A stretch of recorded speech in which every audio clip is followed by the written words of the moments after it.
Mahalo nui loa. And of course, that's Hawaiian for a great big welcome to you. And here in New York, I think they're all in the mood to learn some Hawaiian after their newest hero, Benny Agbayani, who hails from Honolulu, Hawaii, hit the game-winning home run last night. There's Benny, who wears number 50 in honor of hailing from the 50th state to join the Union, as did one of his predecessors here with the Mets, Sid Fernandez. So Agbayani, the toast of the town, at least for one night. And of course, they are hoping to meet the Cardinals in St. Louis. Game one of that series would start on Wednesday at Busch Stadium if the Mets win this series, which they're hoping to do today. Dusty Baker, the Giants manager, making some last-minute notations in preparation for today's game. Here's the lineup that he turned in before the game. The Pepsi Giants batting order, it will be Marvin Bernard, only 1 hit and 10 at-bats in the series in center field. Bill Miller, third base, and he's had great success against Bobby Jones. Barry Bonds in left field. He's never done well against Jones. Jeff Kent at second base for the Giants. It will be Ellis Burks in right field, and Burks has just worn Jones out. J.T. Snow at first base. Rich Aurelia, the native New Yorker, at shortstop. Doug Mirabelli is doing the catching, and Mark Gardner is the pitcher, batting ninth. And on the mound for the New York Mets, he was an all-star 3 years ago after a great first half. He is from Fresno, California, as have been many outstanding big leaguers from years past, including the great former Met pitcher Tom Seaver. Here's Bobby Jones, 11 wins during the year. And Bobby Jones finished the year pitching well, and that's why he gets this start. But he's very similar to Mark Gardner. They both change speeds well, and they both have good curveballs. And the key will be who has the best control. If you have control of your curveball today, you'll be able to pitch pretty well, because both of these teams are good fastball hitting teams. And let's take a look at the defense. And there you see the defense. This inner defense is not as good as it was last year for the Mets. But in the outfield now, Perez in right has a lot of speed. So does Peyton. Agbayani not that fast in left field. And there is Bobby Valentine. Benny Agbayani played for Valentine when Valentine managed the Mets AAA ball club down in Norfolk. So he had a little advance notice that Agbayani could help this ball club, which he has done in each of the last 2 years, by getting his very first postseason home run in a big spot, to say the least, last night. Well, last year, well, there you take a look at the umpires. Brian Gorman is behind the plate. Rocky Rowe, Mike DeMuro, Rich Rieker, Terry Kraft, and Jerry Crawford rounding him out. And this year, Agbayani wasn't even assured of making this ball club, John. When they were in Japan, Bobby Valentine had basically told him if he didn't start driving the ball, he was going to be sent down, because he had options, and they were going to use those options. He hit a grand slam in Tokyo to win the ball game, and that assured him a spot here for this season. Even though he had a good year last year, he was the only guy that had options, and they were having roster problems.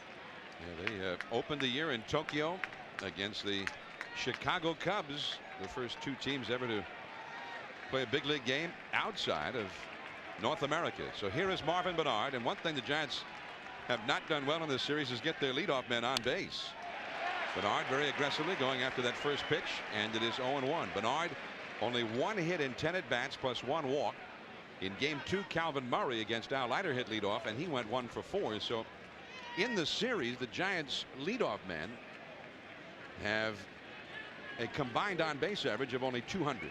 Bill Miller on deck. He also has not done much hitting so far. Bernard chasing that high one, which he'll often do. The count is 0-2. I said the Giants should be aggressive. I meant be aggressive on the bases and putting pressure on the defense. I didn't mean you had to come out and swing at the first 2 pitches that you see. So you're blaming yourself then for Marvin here maybe being a little overly aggressive. 0-2 the count.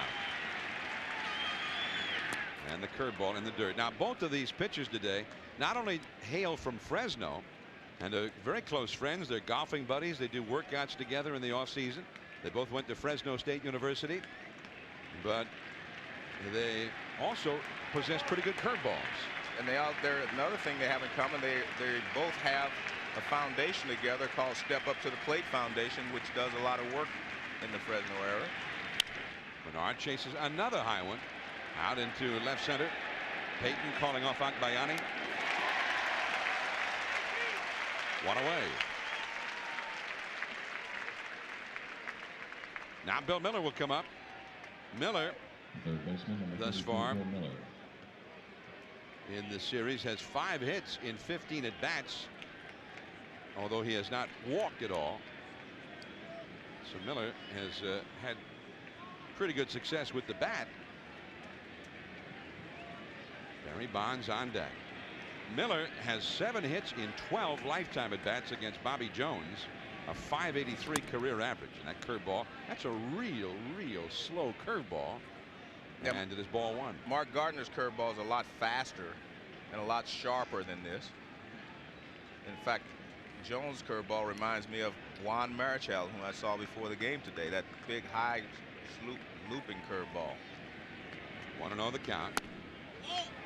And that's off the outside with a changeup. 2-0. Now, I asked J.T. Snow of the Giants before the game about starting at this time of day with the shadows and then the bright background, and he said yesterday that was no problem whatsoever. They were able to see the ball well. 2-0 the count. There's a cloud now covering the sun. That fastball in there for a strike, so it's 2-1. John, if you're the Giants, you cannot even think about things like that. The background, the pitcher, anything, the weather. Your job is to focus on getting some runs and scoring some runs for your ball club today. That's the only thing you should be focusing on today. And the Giants have to take that a step farther. Yesterday, I think they got a couple of bad calls. One at first base on the double play to Lenny Harris. Barry Bonds, a couple of pitches called. But you can't even think about those things today. You can't let the umpires even enter into your mind. You have to win this game yourself. Old news. Strike 2 call to Miller. 3-2 now. Bobby Jones had a horrible first half. So bad that on June 10th he was sent down to the minor leagues to get straightened out, and he agreed to it. He said, hey, I had to go and get some things fixed. 3-2 the count. Miller chases ball 4, and Alfonso throws him out. So both Bernard and Miller chasing pitches up and out of the strike zone, and so Barry Bonds will come up with the bases empty and 2 down.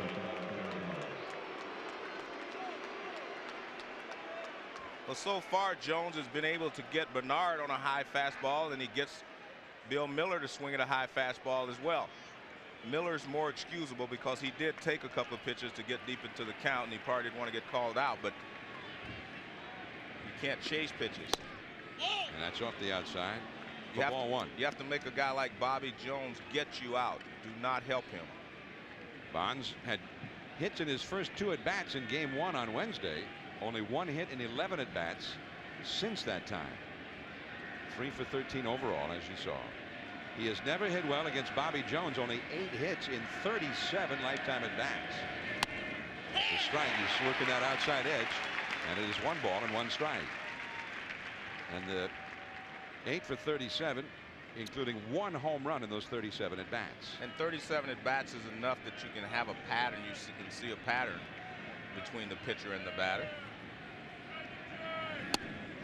He worked to the inside and did not get the call. 2-1 the count. And that pattern says it's up to Barry Bonds to make the adjustment, because Jones has already adjusted to what Bonds does. Now it's up to Bonds to adjust back. Bonds, who had a career record with 49 homers this year and had a great September for home run hitting.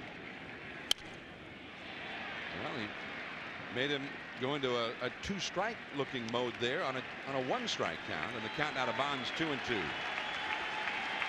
And Bonds off balance and lunging. And you see his regular season numbers,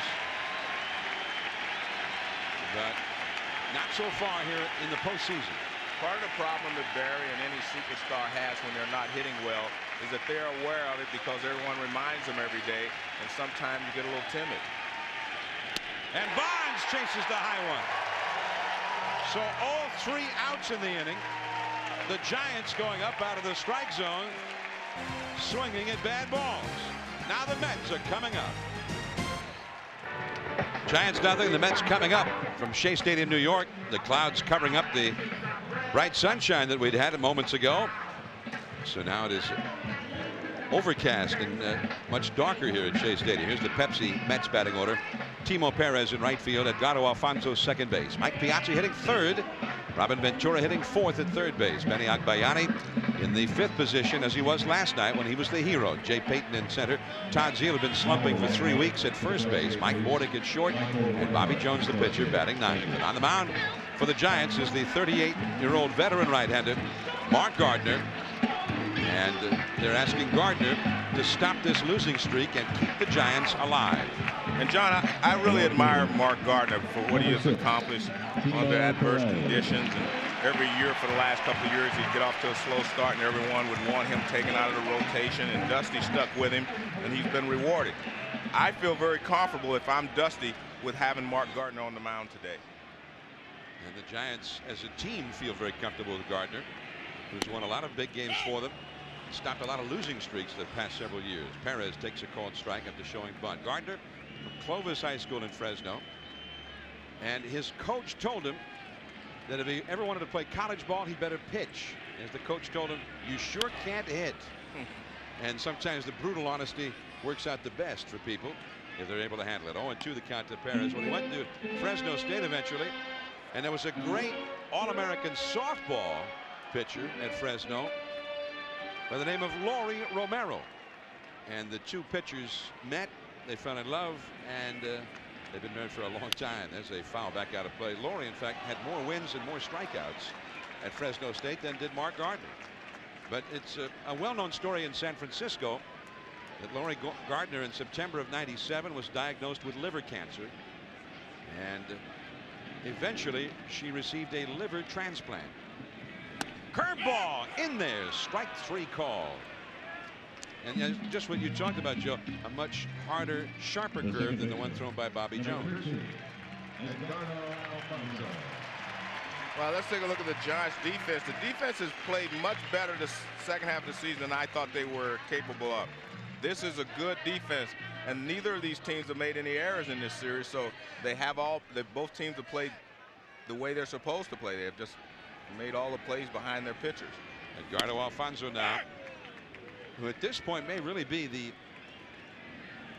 anchor for the Mets in this series. It was his 2-run homer that may have saved them in game 2 on Wednesday because of Snow's 3-run home in the bottom of that inning. Medium deep right field. Burks is under it. He's got it. And of course, Alfonso drove in the tying run last night.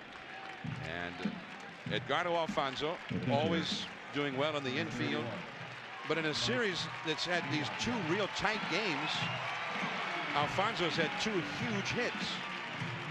And I think it was very important for Gardner to get these first 2 hitters, because with Bobby Valentine having the lead, he was going to do things, hit and run, put pressure on the Giants, and I expect him to do that the entire ballgame. Anytime they get runners on to do something, he's going to put pressure on them, and I think that's the way to play. If you're ahead in the series 2-1, put some pressure on the other team.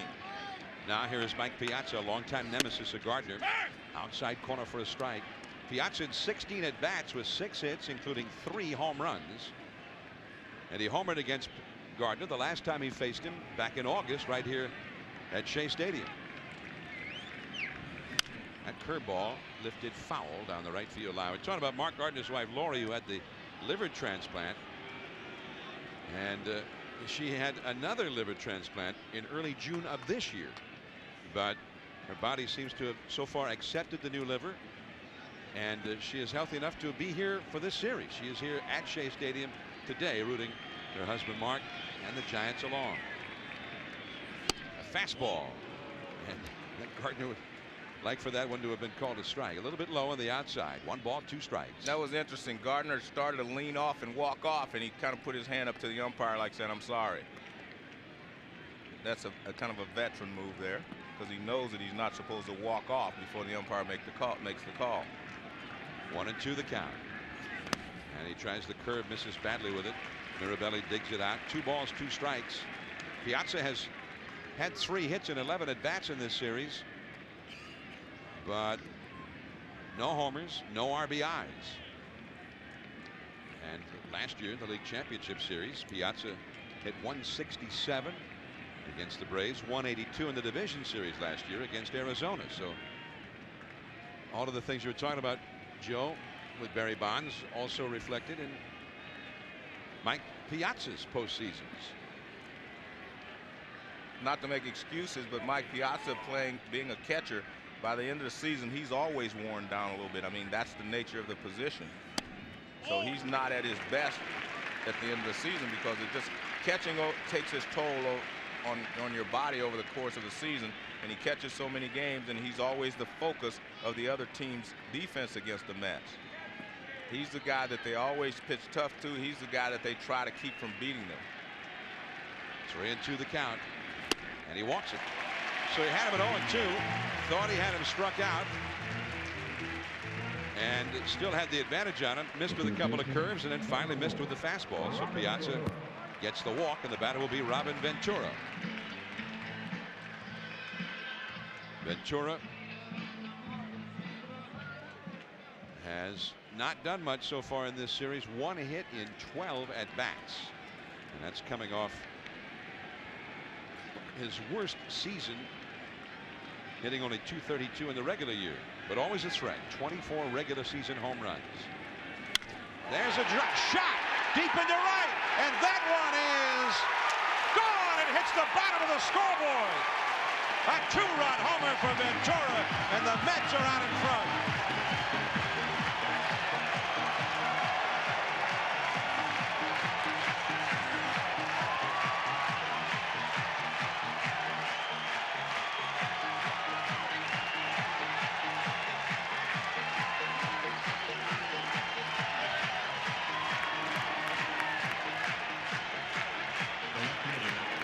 A smart hitter will always do. If you walk the guy in front of him, he's going to sit on a fastball in the next pitch because he thinks you want to try to get ahead after walking the hitter in front of him. And he gets a fastball and he hits it over the wall.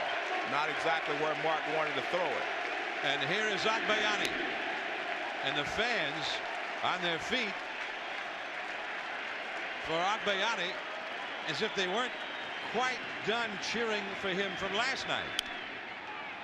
Then he tried to do it again right there, but he pops it up. Miller in foul ground, and that ends the inning. But a 2-out walk to Piazza, and then a first pitch big fly by Robin Ventura. The Mets 2, the Giants nothing as we start the second inning now at Shea Stadium, New York. I'm John Miller with Joe Morgan. So for Ventura, it had been a terrible struggle for the 6 months of the season and the few days of the postseason, but I'm sure a burden has been lifted from his shoulders now after clobbering a long home run. Now Jeff Kent, the Giants RBI leader. Bobby Jones, and that's a strike on the outside.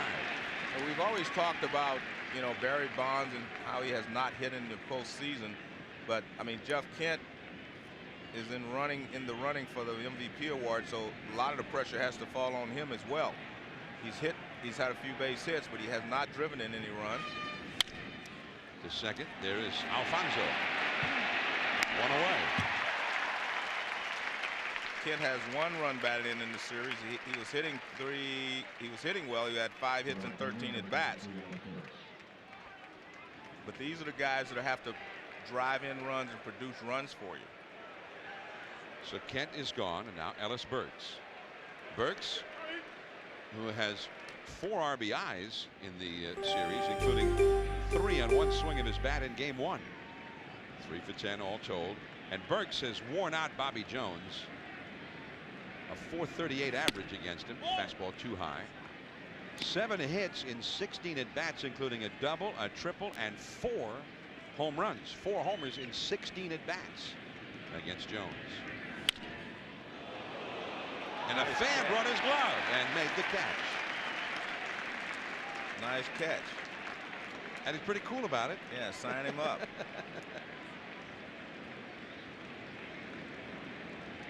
The moment arrived as the rest of the people were getting out of harm's way down there. Too far into Burks. 2-1 the count. JT Snow on deck. 2-0. The Mets are in front. Mets have not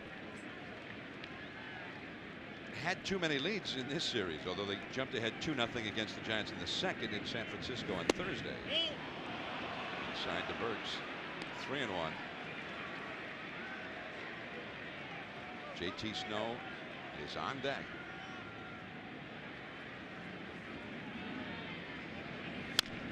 And a pretty good slider. Burks bouncing it foul. 3-2 the count.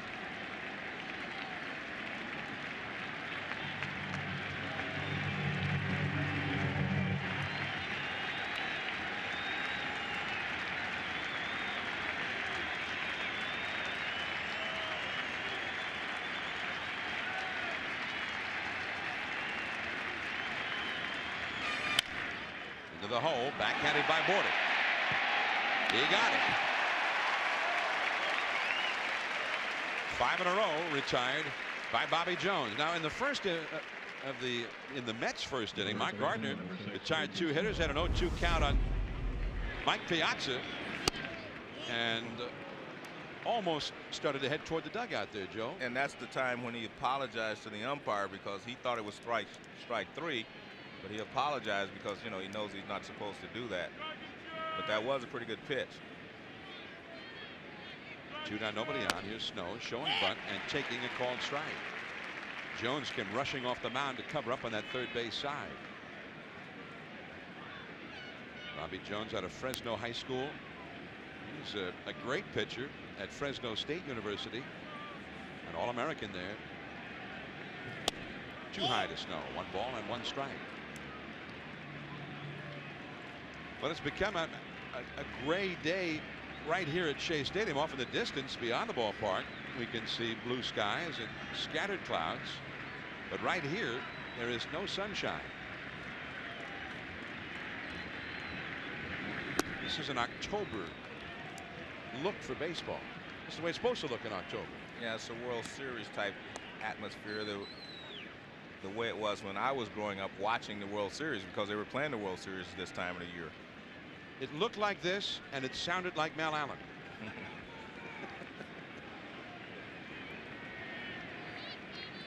And for a long time there in the 50s, it was all in New York. The Subway Series seemed to be an annual thing, either the Yankees and the Giants or the Yankees and the Dodgers. There's the subway station close by here at Shea. You take the 7 train to get over here. Right to Zeile. 2 perfect innings for Bobby Jones. The Mets leading 2-0. And now the 6th place hitter, Jay Payton, will lead it off. Robin Ventura, a 2-run first inning homer. His 2nd playoff home run. Is the pitch now to Payton. And Joe, do you recall when he hit his last one? Yeah, well, it was in the postseason last year, the divisional series against the Atlanta Braves. Now we would all think that, yeah, but that's not correct. Well, then he has more than one. You must be talking about his grand slam single. Good point. Yeah, it was a single. You don't get credit for a home run, even if it clears the wall, if you don't round the bases. Good point. And Todd Pratt intercepted him in one of the most memorable of all postseason homers that wasn't a homer. I mean, we all know he hit a home run last year. It was supposed to be. It was a grand slam that wasn't a grand slam. Back to Gardner. Quick reactions, enabling him to throw out Payton, and there is one away. This was the first inning homer. Was actually his first in 7 years. The first time that he actually got credit for hitting one. He hit one as a member of the White Sox back in 1993.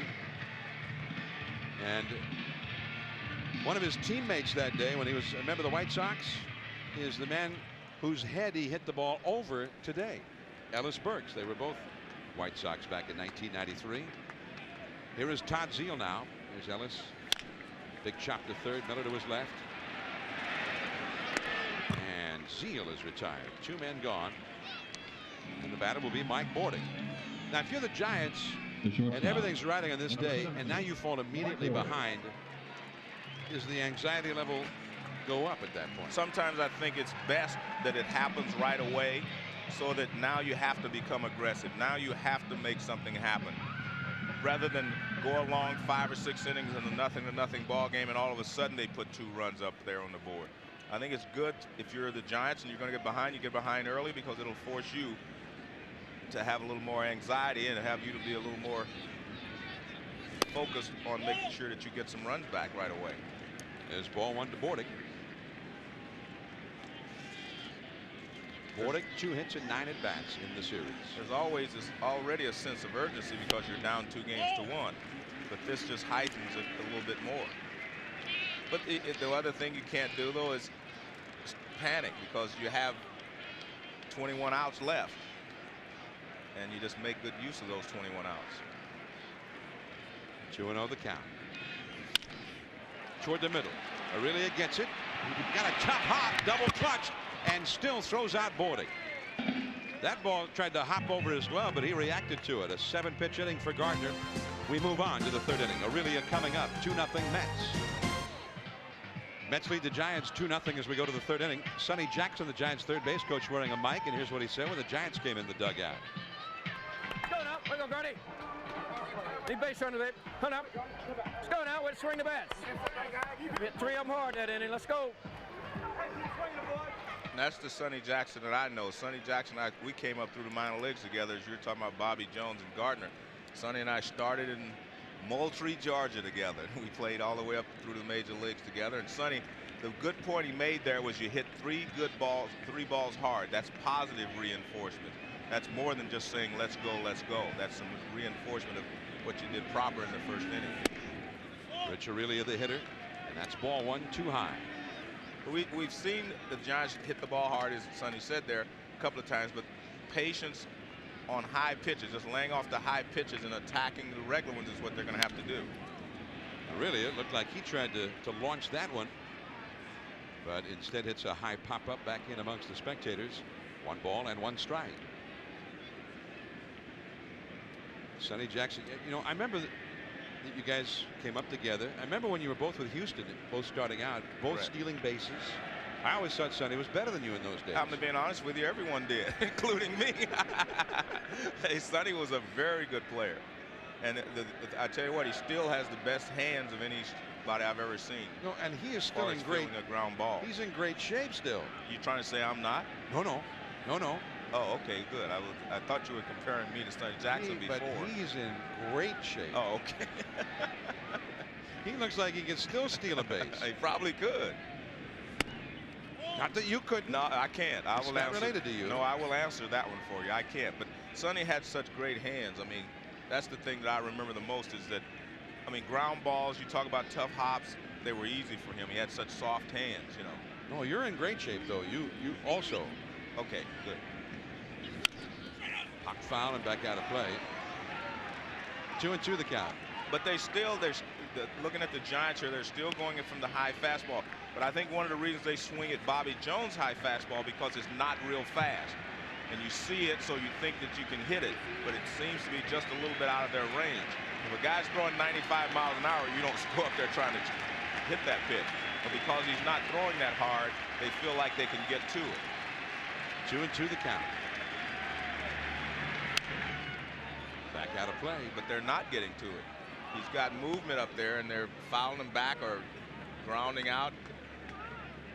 Now, last night, the Giants left 16 men on base and struck out 17 times in that 13-inning game. Now, this, during the regular season, was one of the most prolific offenses in all of Major League Baseball. They averaged 5.7 runs a game, scoring over 900 runs. Curveball. That fooled him. And Zeile takes it. 7 in a row retired by Bobby Jones. Well, we talked about guys going up out of the strike zone. It starts with Bernard in the 1st inning. That's a high fastball. He pops it up. Bill Miller on a 3-2 pitch. He grounds, gets on top of it, and Barry strikes out on a high pitch. John, one of the things I want to make point is you mentioned the fact that the Giants had scored a lot of runs and one of the best offenses in the league. And that's true, but what happens is that's against the league. That's against mediocre pitching, that's against good pitching, that's against poor pitching. What you have now is the best teams left. So you're going to get pretty good pitching on all these teams that are left. Otherwise, they wouldn't be in the playoffs.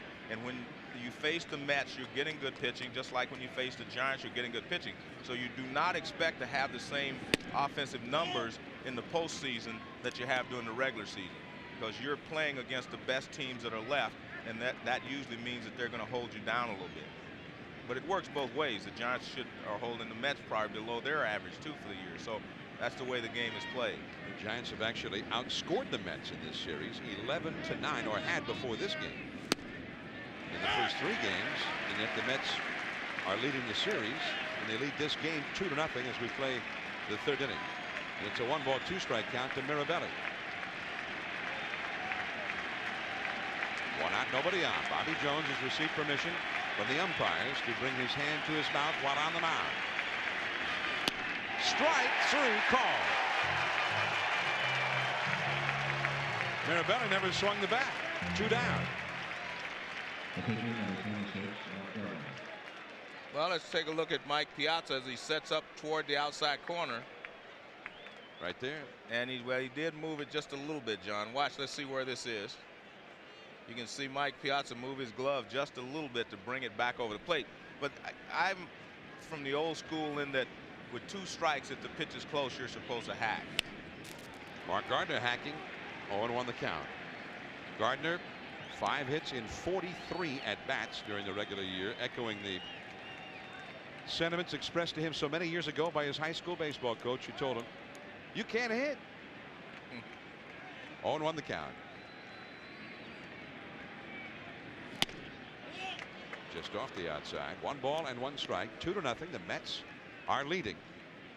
Later tonight, both teams in the Giants predicament out in Oakland, the Yankees and the Athletics. The loser goes home.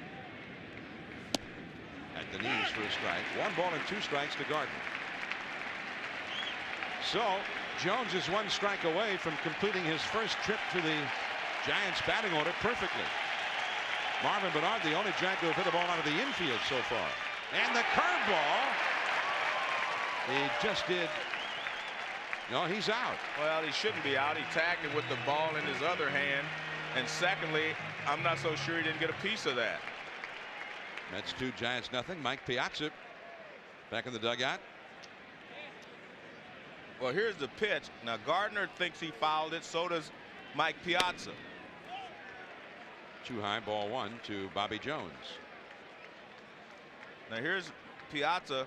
He's up. That's a called strike.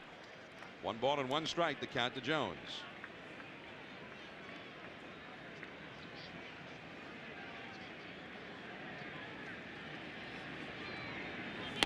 And it's 1-2 now to Bobby Jones. We're going to go back after Jones at bat here and show you the whole sequence. Bobby Jones, we mentioned Gardner not much of a hitter. Jones 2 hits in 44 at bats this year.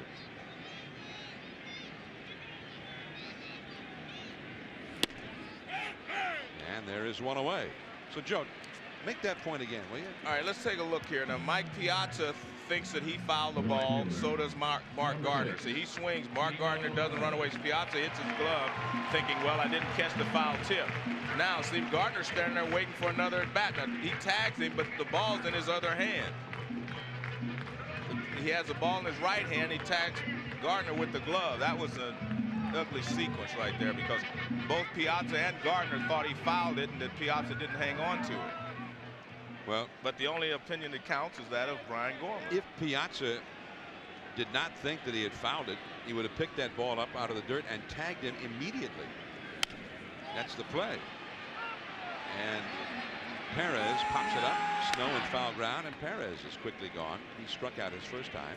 2 down, nobody on for the Mets. And Edgardo Alfonso coming up. Now we're talking about all of that. So Alfonso comes to the plate and Piazza goes out on deck. Not that this maybe had the same impact as if Barry Bonds had been at the plate with an argument about a foul tip. Yeah, but it's still, you're entitled to 27 outs, and you should be able to get them. It doesn't matter whether the pitcher's hitting or Barry Bonds is hitting. Everything should be the same. You have 27 outs.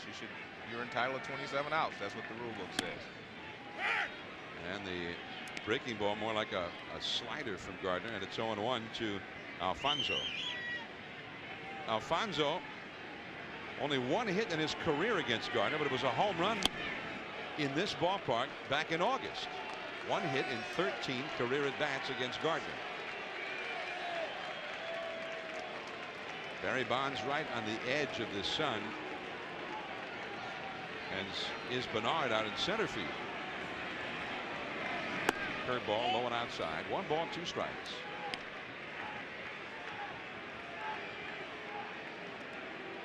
There's a center field backdrop, which is the batter's eye, and you can see it's definitely in the sun, and the batter's box in the shadows.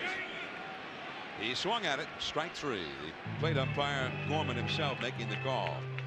So another quick inning for Gardner, who's retired 7 in a row. Top of the order, Bernard Miller and Barry Bonds coming up. Mets 2, Giants nothing. Mets leading the best of 5 series 2-1. Top of the order for the Giants as we go to the 4th inning. Bobby Jones, who has not yet allowed a base runner, facing Marvin Bernard. He bunts it down off the plate. Piazza in fair ground, throws him out. I think that was a good idea by Bernard. He just needed to get it down the third base line a little bit more. It bounced right out off the plate and up to Mike Piazza.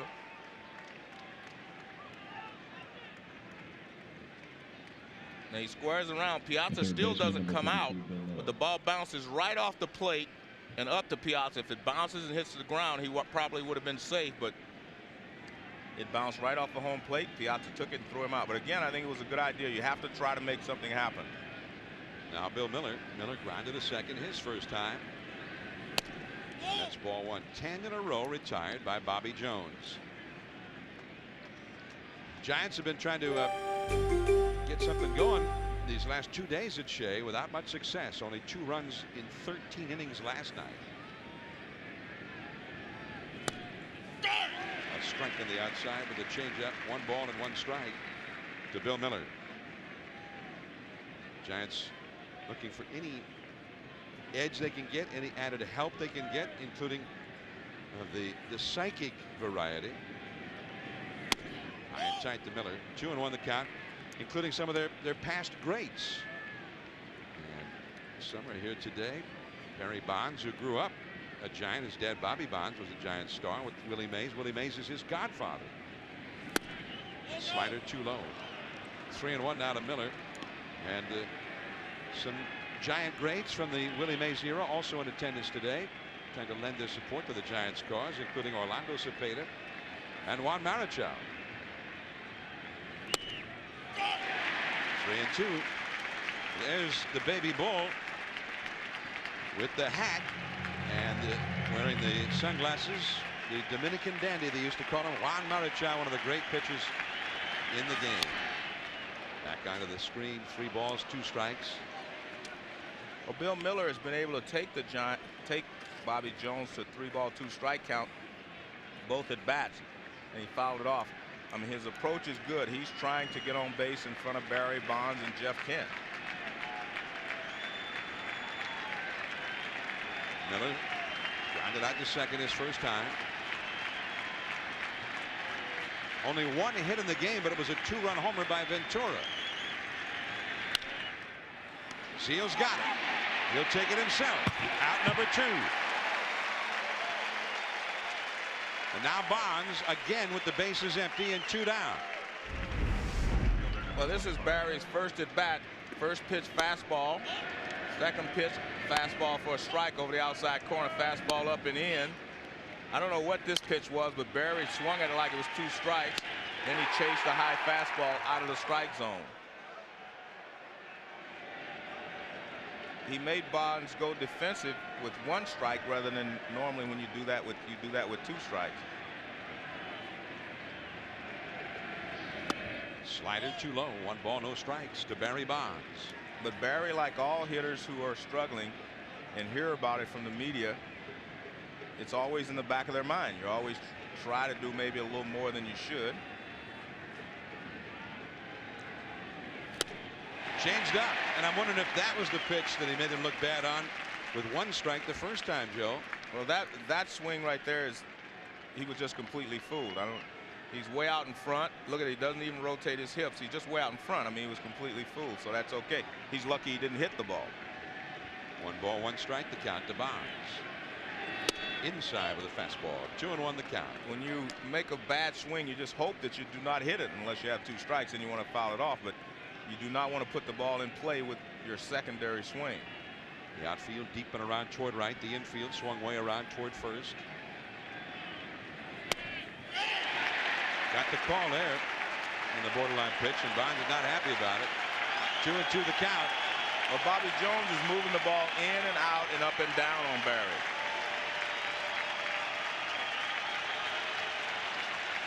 Two down, nobody on. Jeff Kent would be next. Strike three called. And he's got Bonds totally flummoxed, swinging at a high one out of the zone the first time, looking at a strike this time.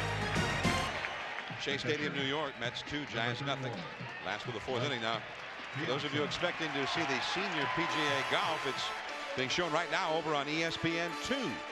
It's the Transamerica from Silverado Resort in Napa. Over on ESPN 2, and here's the current leaderboard. Hugh Bayaki, 13 under. Jim Thorpe, 12 under. Transamerica over on ESPN 2 right now, if that's what you're looking for. Here is Mike Piazza, because this is obviously not golf. This is not a game where we talk about the rough and the green.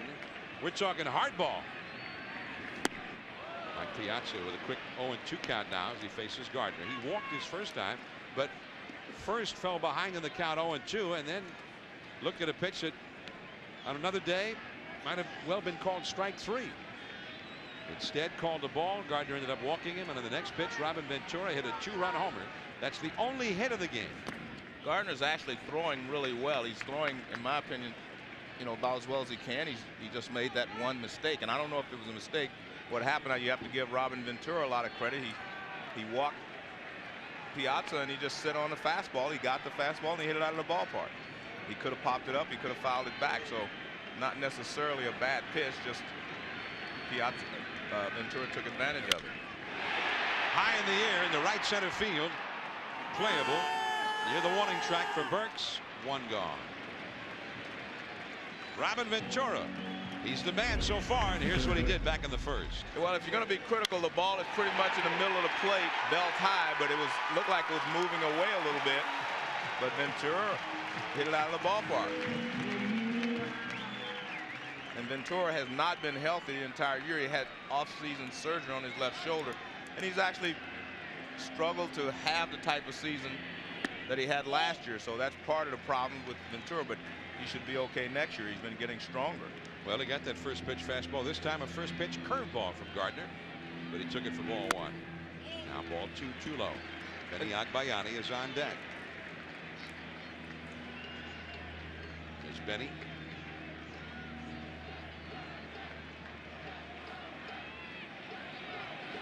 In the dirt for a ball, 3-0.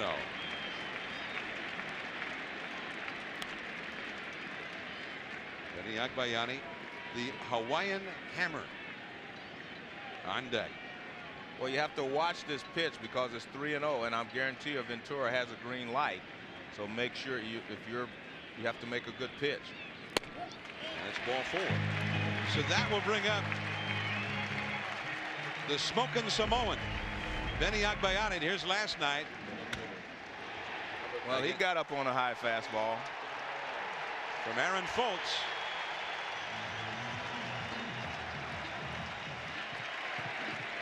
Hawaiian punch. Benny's favorite, he says, is the Hawaiian Hammer or the Hawaiian Nightmare out of Hawaii Pacific University. Still has the school record for home runs and RBI in a single season. He's a big guy, but always was a base stealer. Agbayani takes a called strike. Only a 15% body fat on that big frame. As Benny has said, he doesn't eat junk, Joe. He eats real food. He just eats a lot of it. One strike to count. That is just foul. He looked pretty quick on that one. And Gardner very surprised at that. He was just looked like he was trying to move him off the plate. He threw him a curveball for a strike. He wanted to go up and in with a fastball, and it is up and in, but Benny hammers it just foul. Goes outside the bag. Benny likes music, and he likes Hawaiian music as well. Some of his favorite artists. Israel Kamoaka, Viva Oli, Kapena Palolo, the Ka'u Crater Boys. I know you're kind of partial to them yourself, Joe. The brothers Casimiro, Roland and Robert. His first job as a kid when he was 12 years old was delivering the Honolulu Star Bulletin. He probably delivered one to you when you were over there on vacation one time. 1-2 the count to the Hawaiian Nightmare. And right now he continues to be the Giants' worst nightmare. Base hit for Benny. Ventura stops at second. And the Mets with a threat now in the 4th inning. Already leading 2-0. That's a surprising pitch to me because he got ahead of him. And Benny has been hammering the fastball, and yet he gets another fastball. And Gardner's best pitch, his out pitch, is a good curveball. And Benny lines it back through the middle for a base hit. When a guy is right on the fastball as Benny is, and the way he hit it last night, you have to try other pitches. You can't. He's going to hit the fastball. You better try some curveballs and changeups. He started him with a curveball, but he didn't try to finish him with a curveball. So now Jay Payton, he drove in the winning run in Game 2 in the extra inning. Game 2 where the Mets tied this series. Fastball called a strike, and it's 0-1. Payton hit a comebacker his first time in this game. Payton with 2 hits in 14 at bats, and that's one thing that's been different.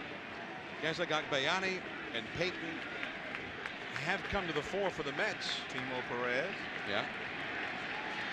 And for the Giants, that really has not been the case. They continue to wait for Bonds, Kent, or Burks, or Snow to deliver the big runs.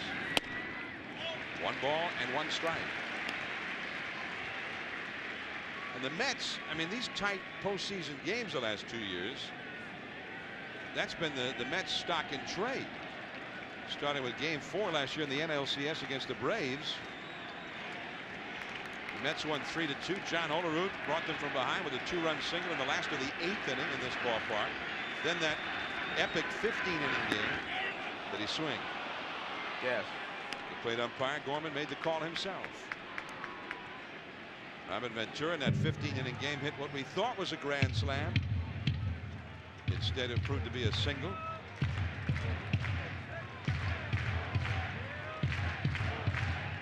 And the 10-inning game in San Francisco Thursday, the 13-inning game here last night.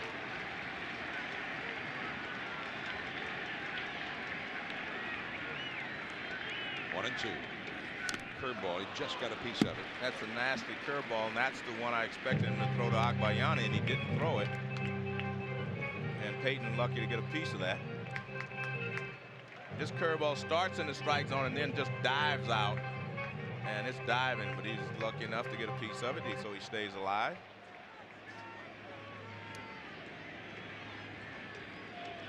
Todd Zeile on deck. Jay Payton has really done a great job for the Mets. In fact, you know, he's one of the big contenders for Rookie of the Year because he has done such a great job with this ball club, playing a tough position, center field, gotten a lot of key hits. High and tight with a fastball. 2 balls and 2 strikes. That's actually the pitch he was trying to throw to Agbayani on his second pitch, and Agbayani pulled it foul. Just wanted to keep him from leaning out on the curveball. So you think he's setting him up for the curveball? Yeah, here? well, he should be, but with 2 balls and 2 strikes, he may not want to go 3-2, so he needs to make something happen right here. Mirabelli drops the sign. 2 on, 1 out. He goes to the inside with a fastball and got him looking. And that's a good pitch. He didn't want to risk throwing a curveball and go 3-2 because if he goes 3-2, I guarantee you Bobby Valentine would have put the runners in motion. Number 9. So you have to make something happen 2-2. And it's a fastball. And Brian Gorman says strike 3. Jay Payton acts surprised, but I don't think he really was. I mean, was he thinking curveball? Well, he probably was. But again, I think Gardner would have wanted to throw him a curveball, but he realized he doesn't want to go 3-2. Gardner's in a jam here, and here's a longtime RBI man Todd Zeile. He's been struggling since mid-September this year. 0-1 the count. Fastball at the knees. Zeile grounded out to third his first time. Zeile has only been hitting about 170 since mid-September. Hence, in last night's lineup and again today, he has been moved down to the 7th position. And Zeile has not done much in this series. 1 for 12. Toward the middle. Kent gets it from his knee. Throws him out. And that may be the single area of Kent's greatest improvement as a second baseman. He made plays like that over and over again in the regular year. The inning is ended. Kent will be coming up. 2-0 Mets. And the Giants need to start making something happen, because as I said before, the longer this game goes with a tied or them even being behind, the more pressure will fall on the Giants and the more relaxed the Mets will become. Jeff Kent grounded out to second his first time. Change up too low. The Giants have not had a base runner. 12 up, 12 down. And only one batter has even hit the ball to the outfield. That was the first batter of the game, Marvin Bedard. Jones has had 4 strikeouts, including Barry Bonds twice. That is foul on the third base side. And that was a good sinking fastball right there. It looked like a pretty good pitch to hit, and all of a sudden the bottom fell out. Jeff Kent asked to look at that ball, because this pitch here started. Looks like it's a good pitch to hit, and look at that. Just the bottom fell out of it. See, it's up, and then all of a sudden it just goes straight down. From Mascam being warned by Mike Piazza, and the umpire did throw that baseball out of play. Burks and Snow to follow. Down the left field line, into the corner. This one is foul. So Kent almost hit one out of here. 338 feet to that left field foul pole, but he could not make it stay fair.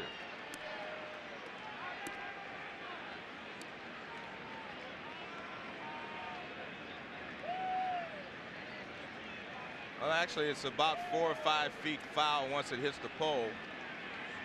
But it looked like it might stay there for a long time. Then all of a sudden it just started hooking. 1 ball and 2 strikes to Kent. Bobby Jones, who was so terrible early in the season that he went to the minor leagues for a while. But when he came back from the minors in late June, his record from that point on was 10-3. This is his first postseason game.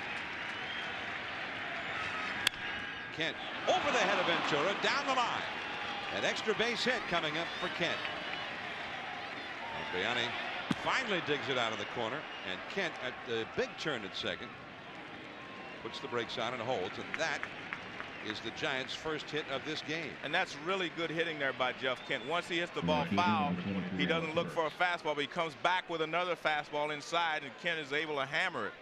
Normally a guy hits the ball off the wall, you don't expect him to come back with the same pitch, but he did, and Kent was ready for it.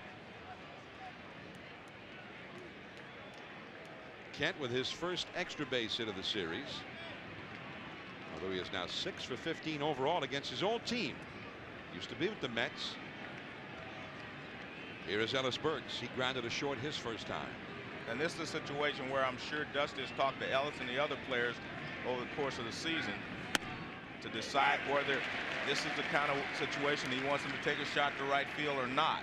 Sometimes you do not want your sluggers to take that shot to right field. But it's early enough in the game that if you get on the board, you can't always get them all back at once. Although Burks would be their best shot to get them all back at once. Ellis with 4 home runs in 17 career at bats against Bobby Jones, including his earlier at bat today. Kent at second. Went to right field, deep, playable for Perez on the warning track. Kent tags up, and he'll move over to third.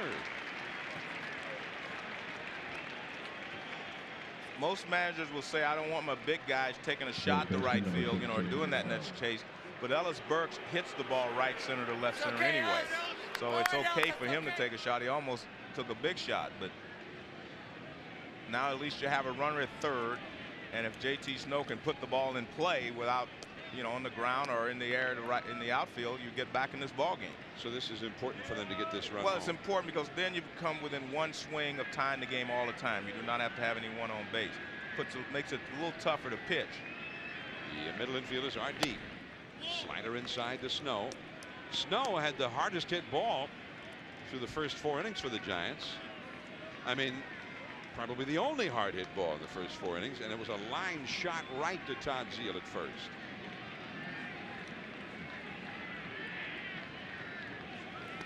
In the dirt with a changeup. 2-0 the count.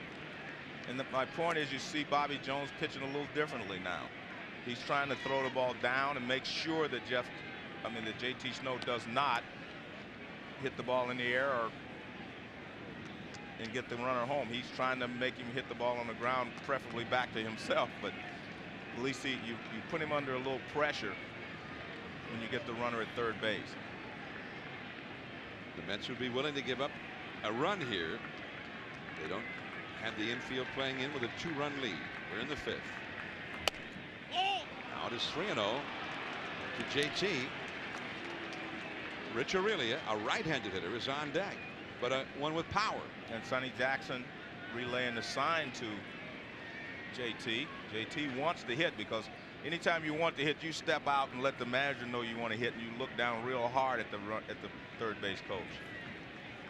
So you mean there are signals going both ways? Yes, because first of all, a lot of times guys standing in the batter's box, he just looks up. You know, that's just saying, okay, if you want me to hit, I'll hit. But when you really want to hit, you step out and you stare down the third base coach. That lets the manager know that you really want to hit this pitch. But you mean, like, I feel real confident that I can do something big with this next pitch? And I want to be the guy. You're telling the manager you want to be the guy. 3-0. 3-1 now. Dusty wasn't buying it. Well, JT's only had 1 hit in 6 career at-bats against Bobby Jones. Well, he hadn't hit many 3-0 pitches, I bet. So maybe he's given him 3-0 in the past and hadn't liked what he's the results. 3-1 the count. Too low. Very close on the outside, but I know the ball. There's another runner on base now, but if I'm Dusty Baker, I wanted JT Snow to put the ball in play as we take a look at this last pitch. And it is clearly low. But if I wanted him to put the ball in play because that would assure me of getting a run. Now if Rich Aurelia hits a ground ball, you don't get anything. Yeah. So that's the reason I say I let JT Snow swing 3-0 there, because we've got to get on the board. And now you're in danger of, if a ground ball's a short or second, you don't get anything. Aurelia grounded into 15 double plays in the regular season, and he's never had a hit against Jones. A wild swing at the big curveball. And I think Jones realized that too, that JT Snow was up there. He didn't try to walk him intentionally, but he was trying to get him to hit his pitch, trying to get him to go out of the strike zone, or sinkers right on the edge or right knee high. So Jones knew exactly what he was doing. Well, now, looking at Rich Aurelia on that swing, I mean, what does that tell you if a guy is swinging and it's a big first pitch curveball? 0-1 the count, and the double bluff there by Bobby Jones. Probably tells you that Rich Aurelia was looking for a curveball first pitch. So he got the curveball and he swung at it. The danger here is if he throws you a good curveball, you're going to hit the top of it, or he throws you a good sinker. Though that's the danger. Strike 2 call. So really quickly in the hole. I tell you what, that first pitch curveball was not a pitch to hit. That was like a 2-strike curveball, not a get-it-in curveball. Well, Aurelia thought it was off the plate outside. Well, the hitter's a little confused now. I mean, Snow took one that was a lot better than that one for ball 4. 0-2 the count. 2 on, 1 out. Tried to sneak it by on the outside again. 1 ball and 2 strikes. That's a very good, smart pitch there by Bobby Jones. He just got a call out there, so Aurelia, he thinks, well, if he throws out there again, I have to swing at it. And he threw it out there just a little more off the plate, so that's a good 0-2 pitch. Kent at third, Snow at first, 1 out. curveball. And he managed to get a piece of it. That might have hit the dirt had he not first hit it. Well, here's a curveball again, and it's a ball way down the way, but with 2 strikes and you know it's a curveball, you go after it. You will chase more curveballs breaking down in the dirt than you will fastballs like that. Aurelia, 20 homers, 79 RBIs in the regular season. Mirabelli, the man on deck, hit only 230. 2 base runners on. High in the air. Fairly shallow left. Kent is tagging. And he is bluffing. Right to Ventura. So Aurelia unable to get the runner home from third. And the pressure mounts on the Giants. Well, it's a pretty shallow fly ball, and Agbayani does a good job of keeping his throw down so Ventura can cut it.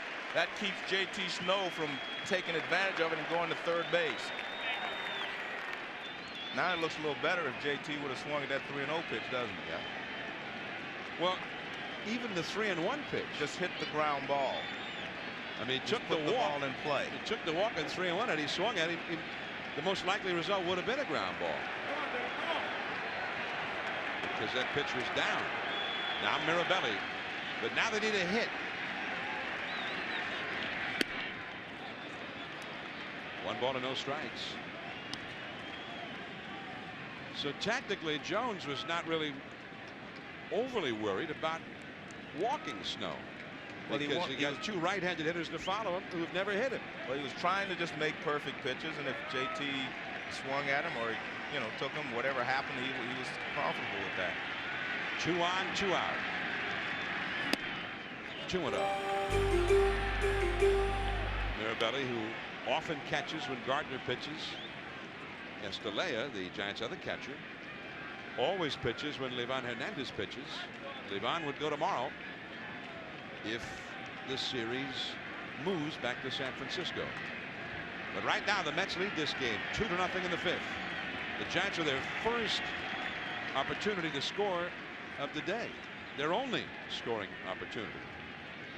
There's Livan sitting in front of the Giants managing partner Peter McGowan right behind in the turtleneck. For the first time now the Mets bullpen gets busy. 2-0 to Mirabelli. He struck out his first time. And 3-0, but again keep in mind here the pitcher Gardner is on deck. There's Glendon Rush. He is the only one of the Mets bullpenners who did not get in the game last night.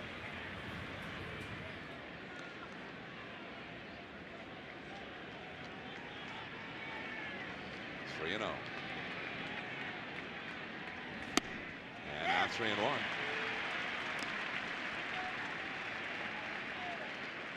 Gardner up in the on deck circle, but the Giants bullpen is quiet.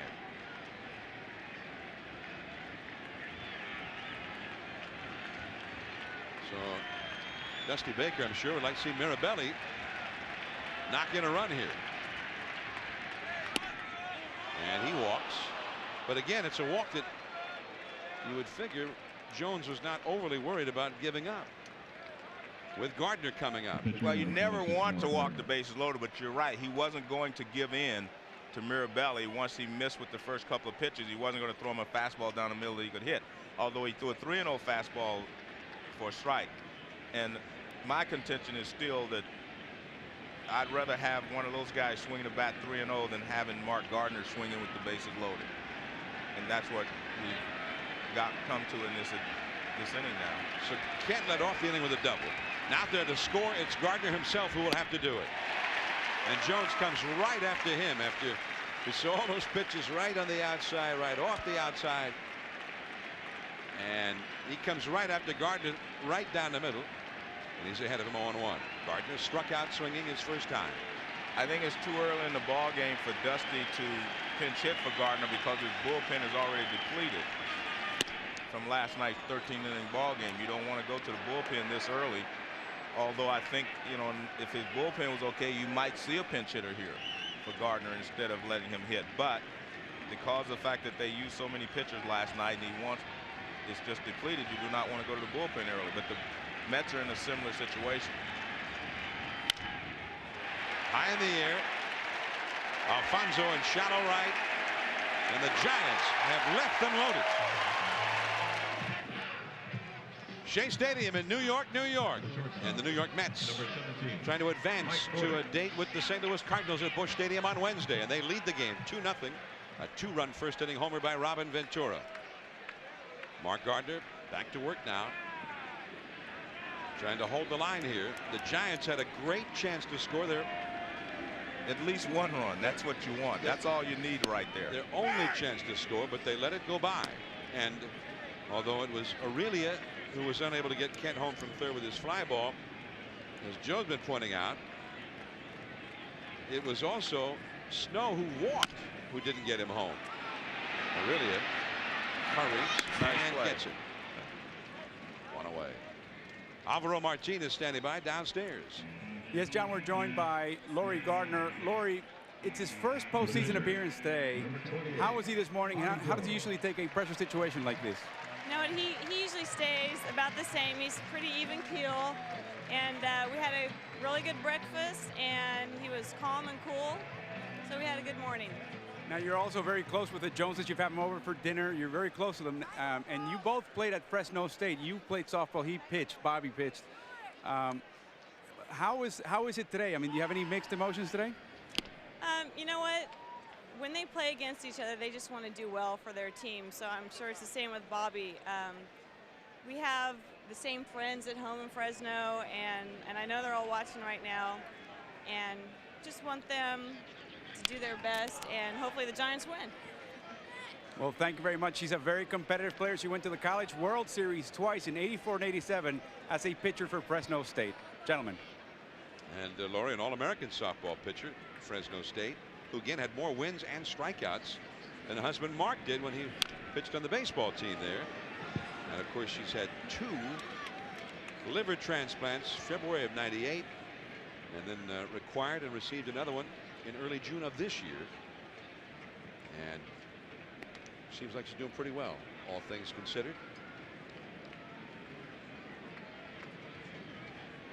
Bobby Jones, the hitter, against his longtime friend Mark Gardner. This is the very first time that these two have ever faced each other in a big league game. Now, Mirabelli didn't know where it was at first, and he does not get it. Mirabelli had no idea where the ball was. And Jones, unlike Chipper Jones yesterday in Atlanta, did not seem to realize the ball had gotten away from the catcher. He immediately took off, and he made it. There's a breaking ball in the dirt. It bounces away. And a good job by Bobby Jones to hustle down to first base.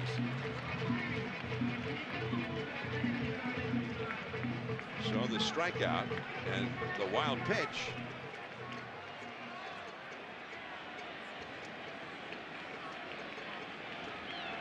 Now the leadoff man, Timo Perez. Yesterday in Atlanta in the 6th inning, Chipper Jones struck out, and the ball had bounced off the glove and back to the backstop and did not realize it. And only belatedly headed for first base, and the Cardinals' Carlos Hernandez was still able to throw him out by plenty. But for the Braves, that whole series went pretty much that way. Man, that was a shock. Not that the Cardinals won. We all knew they were well capable of beating anybody, but to beat the Braves and just thoroughly dominate them 3 out, that was astounding. 2-0 now to Timo Perez. Well, Gardner's starting to dig a little hole here, because if Timo gets on, then you have Edgardo Alfonso, and he's, in my opinion, their toughest out at this point. He hits good pitching. There are a lot of hitters who can hit mediocre pitching. He can hit good pitching. 2-0. And that's up and away. 3-0 the count. Not only is Alfonso up next, then it's Piazza, then it's Ventura. All kinds of things could happen at this part of the Mets batting order right now. Well, it's important that Gardner get out of this jam, because Dusty didn't pinch hit for him because he didn't want to go to the bullpen. And if he's forced him to go to the bullpen, it could be disastrous for the Giants. 3-1 now to Perez.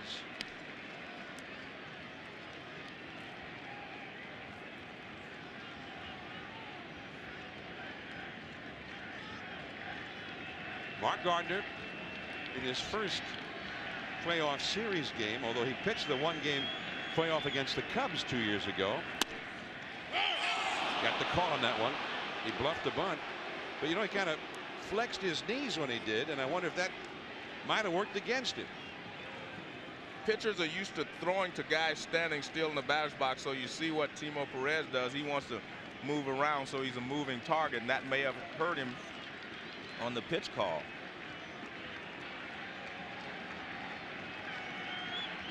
Perez has been caught out on strikes and is fouled out to first in this game. 1 out, 1 on. Jones is running down the right field line. Extra bases. Burks has to chase. Jones will be held at third by Cookie Rojas. A double for Perez. And you have to give Bobby Valentine some credit. I told you he's going to put men in motion. He's going to put pressure on the Giants defense, and he does that with a pitcher. He starts the pitcher, high fastball in, and Timo Perez rips it down the right field line.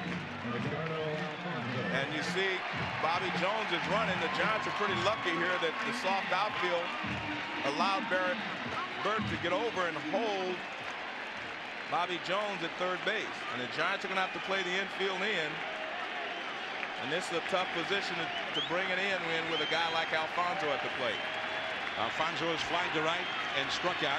Now Aurelia and Kent up the middle move back to halfway. And that's where they should be. And way inside. 1 ball, no strikes. I also think Miller should be back further, because anything in front of him, he can charge and get Bobby Jones at the plate. You have a slow runner at third. You don't have to play the infield all the way in. There you see Miller. I think he should move back a little bit too. You cover as much ground as you can, because the pitcher doesn't run that well. 1 ball to no strikes. Curveball. 2-0. And I understand what Gardner's doing. As I said before, I think Alfonso's the most dangerous hitter on this team at this point. If you make good pitches, he can still handle them. And what he's looking at, he's trying to get Alfonso to chase something. If not, then you do set up a double play. The unfortunate part is you'll have Mike Piazza at the plate. This all started with a strikeout of the pitcher, Bobby Jones. He's at third base. They came after him with a fastball, and Alfonso was late on it, fouling it off to the right. 2 balls and a strike. You saw Doug Henry, the right-hander, Alan Embry, the left-hander, up in the Giants bullpen. I mean, this may be the game and the season. The Giants' hopes for extending that season right here in this inning.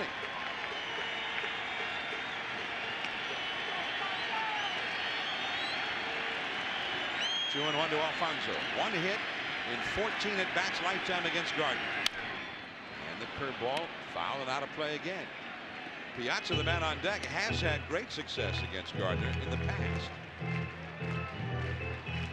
But on any given occasion, he can hit a ground ball for you, and that ground ball will get you out of the inning. I mean, if you get this guy out, you still have to get Piazza out. Right. That's the point. Now you get along. That's the way I think. You try to get out of the jam by getting 1 ground ball. Here you have to get 2 guys out. Alfonso, the big hit last night in the 8th inning to tie the game.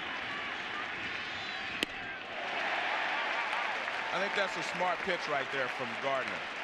And the reason I say that is because now Alfonso doesn't know exactly what he's going to do. He knows that it's 3-2, but what he can do now is come with a curveball or another fastball. Hitters tend to think more 3-2 than they do 2-2. 2-2 you just hit. 3-2 you think, well, is he going to walk me? Is he scared? Is he going to try to throw a curveball and risk walking me? Or is he going to come after me with a fastball? Well, now we'll find out. 3 balls, 2 strikes, 2 on. The sidearm fastball fouled back to the screen. Gave him a little different arm angle that time. And that was good. Again, that 2-2 pitch, in my opinion, was a very good pitch to throw. Because right now, Edgardo doesn't know if he's going to come curveball. He doesn't know if he's going to come fastball. So he drops down, shows him a different look. And Edgardo stays in there, though, and he fouls it back. Even fooled our cameraman a little bit with the different release point there. Dropping down out of our camera frame. I don't think you can throw him another fastball here. I think you have to go with a breaking ball here. Jones at third, Perez at second. Fastball. He got it inside off the plate. I still think you had to throw him a curveball there because that was the only way you could get him to chase something. And you see Edgardo's upset because he did chase that pitch because he thought it was ball 4. I think you have to rely on him chasing a pitch out of the strike zone. And he's more likely to chase the curveball out of the strike zone than anything else. The Mets lead 2-0. They have runners at second and third, 1 out. The curve. He hung it. Bernard back. He can't get it. He'll have to chase it. Bernard misjudged that ball. And 2 runs will score. 4-0 Mets.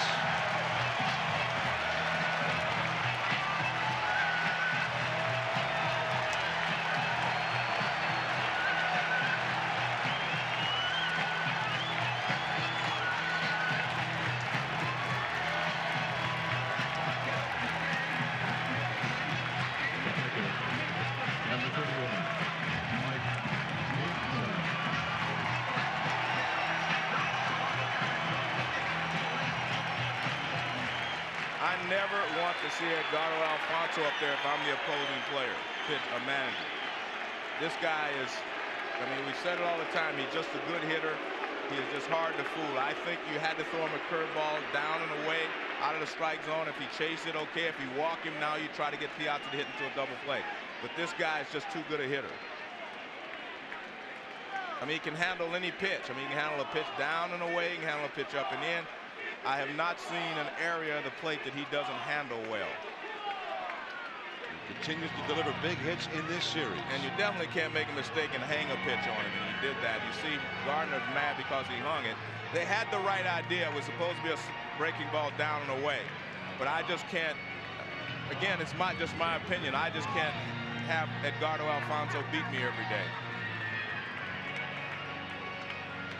Well, Dave Righetti going out to talk to Mark Gardner, and then the pitching change made. Now, Dusty Baker invariably makes that move himself, but this time the pitching coach did. We'll be back. Mets 4, Giants nothing. Mark Gardner left in to hit for himself with the bases loaded in the first half of this inning, and now unable to get out of the last of the 5th. Well, this ball is hit in the gap in the left center field. Bernard actually started across first. I don't think he could have caught it anyway because that ball's hit so far away from him. And 2 runs scored. Just that's, you know, I said this at the beginning of the telecast. I said it at the beginning of our open. You do not let Edgardo Alfonso beat you. He's their best hitter at this point. And I know Mike Piazza, you're afraid of him, but Edgardo Alfonso is the one that's swinging the bat. And there you see Doug Henry. He's been brought on. Henry pitched in last night's ball game. Just about every Giant pitcher in the bullpen did. He threw 18 pitches last night. Piazza the hitter. But on the other hand, and obviously Piazza has not been hitting in terms of driving in anybody in this whole series. Alfonso's been getting big hits every day. On the other hand, Dusty Baker sees Alfonso 1 for 14 lifetime against Gardner, and Piazza on deck, who's always worn Gardner out. So, see, my theory on that is we've discussed before is that the regular season is one thing, the postseason is another thing. I mean, I think that you have to throw all percentages and things like that out the window, because guys that hit 200 in the regular season end up being heroes in the postseason. In a short series, anything can happen. Over the course of a season, a lot of at-bats, yes, these things matter. But in the course of 5 days and 1 at-bat or 1 game, I don't look at those numbers personally. Piazza high in the air. Center field. Bernard back a few steps. bluffing from second, Alfonso, but not going anywhere. So Piazza is retired. Out number 2. And it's the third baseman. Dave Wallace had some comments for Bobby Jones, his pitcher, when he got back to the dugout a while ago. You have plenty of time. Get your breath. Take a breather after running and stuff.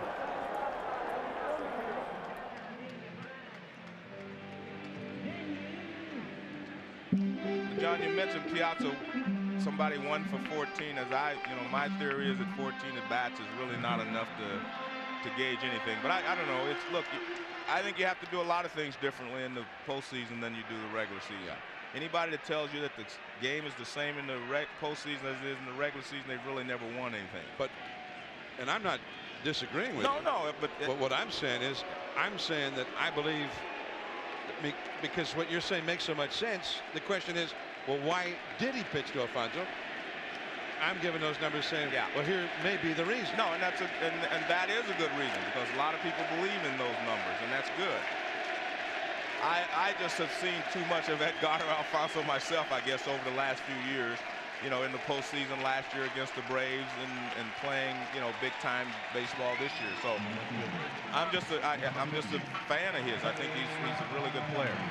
Well, going back to game 2, it was Alfonso hit the 2-run homer against Felix Rodriguez in the 9th inning to extend their lead to 4-1, which subsequently they would not have been able to win that game without those extra 2 runs, because Snow's 3-run homer in the last of the inning tied it. Then last night they brought in Rod Nen. I mean, such was Dusty's respect for Alfonso. He brought in his closer in the 8th inning, and Alfonso still got to Nen for a double to tie that game, without which the Mets would not have gone to extra innings, where they eventually won it when Benny Agbayani hit the big fly. And here is Benny, the Hawaiian Nightmare. The strike caught on the outside. It's 0-1 to Agbayani. So for Dusty, had he known that Gardner was going to give it up, surely he would have pinch hit for Gardner in the first half of the inning. I think if there's something wrong with him is the problem. If something was wrong, then someone needed to tell Dusty, or he needed to know. Yeah, because it was Dave Righetti, the pitching coach, went to the mound. Powered it by him, 0-2 the count. Dusty always makes pitching changes himself. Now Bobby Valentine never goes out. Right. Dave Wallace makes pitching changes, talks to the pitcher, whatever. He's the one who goes out. There's Dave. But when it's a change, Dusty goes out. And it was very unusual to see Righetti go to the mound and then make the change. So Gardner is gone in what could be his final game as a Giant. 38 years old. His contract expires at the end of this year. Bernard, the ball knuckling a bit. He reaches down and makes a knee-high catch. But the Mets, on a strikeout of Bobby Jones, a ball in the dirt. That's the start of a 2-run rally. They lead by 4. Top of the 6th inning. The Mets leading 2-1 in the best of 5 and leading this game. What they're hoping will be the clinching game in this series, 4-0, as the Giants come up. Edgardo Alfonso again delivering a crippling hit for the Mets, as he has done now in each of the last 3 games against the Giants. And Mark Gardner. From Gardner, really a tale of 2 strikeouts, Joe. Neither one ended up being a strikeout, or at least being an out. He thought he had Piazza struck out to end the 1st inning.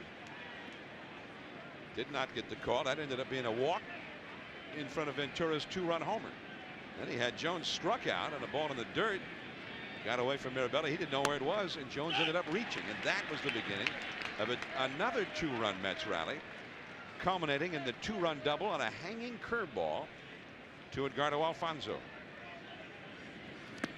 Oh, big dropping curveball. And Bernard, who's only been on base twice in this series, quickly behind in the count, 0-2. 1 hit in 12 at-bats for the Giants leadoff man in this series. Wow. 1 away. The 5th strikeout for Bobby Jones. And Bernard is totally confused at this point. Now, if you've tuned in looking for the senior PGA golf, it is over on ESPN2. The Transamerica from Silverado Resort in Napa, California, over on ESPN2 right now. Here's Bill Miller. He's 0 for 2. In fact, the Giants' first 3 hitters in the order against Jones today, none of the 3 has reached base, Bernard, Miller, and Bonds. Giants only have 1 hit in the game. That was Kent's leadoff double in the 5th. 1 ball and 1 strike to Miller. The fact that Bobby Jones is pitching so well, everything else may be academic anyway, John, with all the other things that have gone on here. And especially, I think the 5th inning obviously is very key in the top half and the bottom half. Going back is Payton. Out number 2.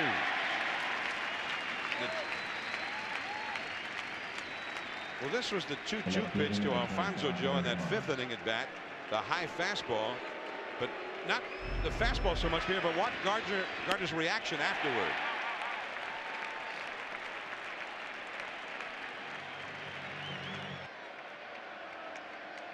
Well, I don't know. I mean, nothing there that would make you indicate that he was hurting, or that he was indicating that he was hurting. And the big curveball, strike 1 to Barry Bonds. See how much easier it is for Bobby Jones to throw strikes now. I mean, he knows that he's got a big cushion and his job is to throw strikes. Bonds has struck out twice against Jones today.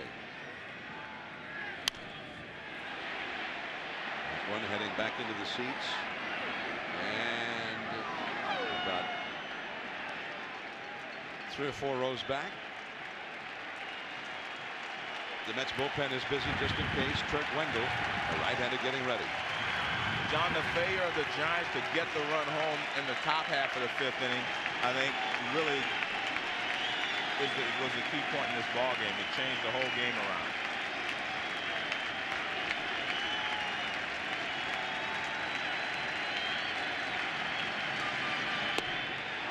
One and 2 to Bonds. Bonds with 1 hit in 13 at-bats after getting hits in his first 2 at-bats on Wednesday in San Francisco. He has not made contact against Jones today. 1 and 2 to Barry Bonds. If he could get aboard here, Jeff Kent would be next. And the Giants there's a long way to go. I mean, this game is not over. But the Giants are definitely capable of scoring 4 runs, although it has been tough the last couple of days, but they definitely have the offense to get back in this ball game. Threw him a changeup. 2 and 2 to Bonds. Jones struck him out on a fastball up around his shoulders in the 1st inning and struck him out looking in the 4th inning. The curveball. Out into left field, at the edge of the warning track, Agbayani. All right. Good to know anyway. Yeah. Especially good for Mark. Jay Payton against Doug Henry. Base hit.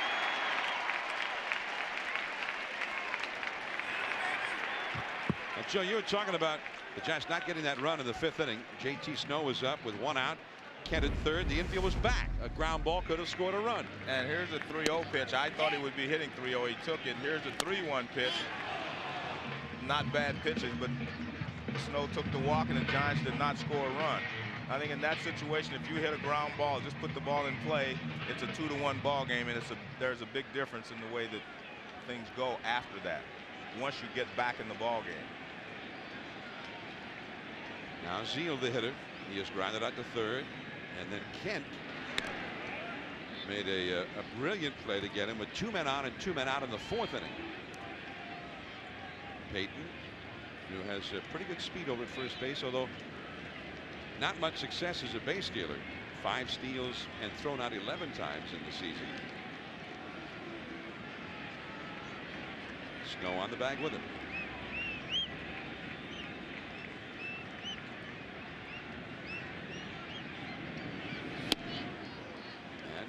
so it goes for Zeile right now. 0-1 the count to Todd Zeile. Mike Bordick on deck. 4-0. The Mets are leading in the last of the 6th inning. And Bobby Jones, Joe, I mean, this guy went from the All-Star game 1997. He had a poor second half of that year, and his career seems to have been going downhill ever since, until this year in June he went to the minor leagues. But now here he is in the postseason, pitching the game when the Mets are hoping to clinch this series, and he's got a 1-hit shutout going through 6. Now that is a roller coaster of a year. Well, actually, he has been able to keep the Giants off balance the entire ball game. Tailing fastball, running fastball, changeups, and a real slow curveball. But he's thrown the ball very well, and that you have to give him a lot of credit. That's foul. 0-2 the count. A lot of, the Giants maybe they're not swinging the bats as well as they did during the regular season, but this guy's throwing the ball well enough to keep them off balance, and he's been able to keep everybody confused, including Barry Bonds. I mean, everyone is confused exactly. It's like they're guessing, and they're guessing wrong. That's what it appears. Yeah, well, we saw it in the first half of this inning. Marvin Bedard leading it off. Swung at a big curveball. It dropped about 4 feet, and then took a fastball right down the middle for strike 3. 0-2 the count to Zeile. A ball and 2 strikes. Henry, a one-time closer in the major leagues, and one-time a closer for the Mets. He went to Arizona State, and he was a teammate in college of Barry Bonds. Grew up in the Bay Area in Hayward, California, and was a Giants fan for a long, long time. Picked up by the Giants in midseason from the Houston Astros. There's Mookie Wilson over there, the first base coach for the Mets. Mookie used to make things happen on the base paths. There's Mookie. And his nephew, Preston Wilson, has become quite a slugger there for the Florida Marlins. That slider fouled away. 1 ball, 2 strikes to Zeile. Well, there are decisions here, and I'm sure if this score holds up, there will be much made of Dusty not pinch hitting for Gardner in the 5th inning, although it's a pretty easy call after you see Gardner get knocked out in the last half of the same inning. I think it was more of a question of his bullpen and how much he had down there. So they worked 7 innings out of the bullpen last night. Had that not been the case, maybe he would have pitched it for Gardner. And I'm not. It's one of those calls that you're just not sure. I mean, it may have been the right move to make to pinch hit for him, and then again, it may not. I mean, it's not an easy decision, but that's why managers get the big bucks to make those decisions. Like I said, I'm more concerned with the 3-0 pitch or the 3-1 pitch. That's what I'm concerned with. If he was allowed to hit 3-0, meaning JT's no, or if he had to take sign off. So for you, that's a bigger call. If JT was just taking because he decided to take, is one thing, but if it was Dusty who gave him this sign to take on 3-0, then it's a different story. You'd have an issue with that. Yeah, well, then you have to pinch hit. I guess it's just a matter of, what actually happened there. 1 ball, 2 strikes. Zeile continues to battle it out here with Henry. But again, as good as Bobby Jones is pitching, maybe 2 runs was enough. You never know. I mean, the way that he's pitching. And again, like I said before, the Giants have 9 outs left. They're just going to have to make the most of those 9 outs. Well, when we saw the Giants in that playoff game in '98 at Wrigley Field for the wild card, Mark Gardner was the starting pitcher in that game. And Steve Troxell started that night for the Cubs, and he just destroyed the Giants. They pitch out with the runner going, and the tag by Aurelia, he's out. Jay Payton took off, and the Giants seem to know all about it as they pitch out, and Mirabelli throws him out at second. As I told you early in the ballgame, Bobby Valentine was going to try to put pressure on the defense, and especially with him being ahead. He takes off, and the Giants guessed right or pitched out at the right time and threw him out at second base. 2-2 the count now to Zeile. 1 out, nobody on. It might have been an attempt to throw a splitter. 3-2 the count.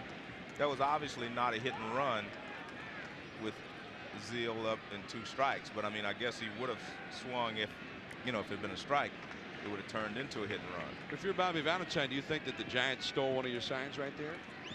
You probably just, you know, knowing Bobby, he probably doesn't care.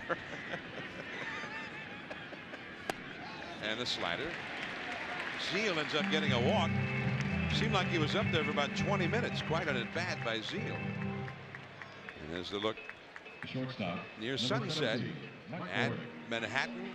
The East River in the foreground, the Hudson glimmering back, and that all is coming from the Budweiser blimp, an eye in the sky camera 1,000 feet above New York. And today's game, to all baseball fans, they'd like to pass along this Buds for you. Mike Bordick, the hitter. Cool night in New York. 52 degrees was the game time temperature. Mike Bordick has grounded a short twice in this game. 4-0. The Mets are leading in the last of the 6th inning. Yesterday in Atlanta, we saw the end of the Cardinals Braves series, and the Braves really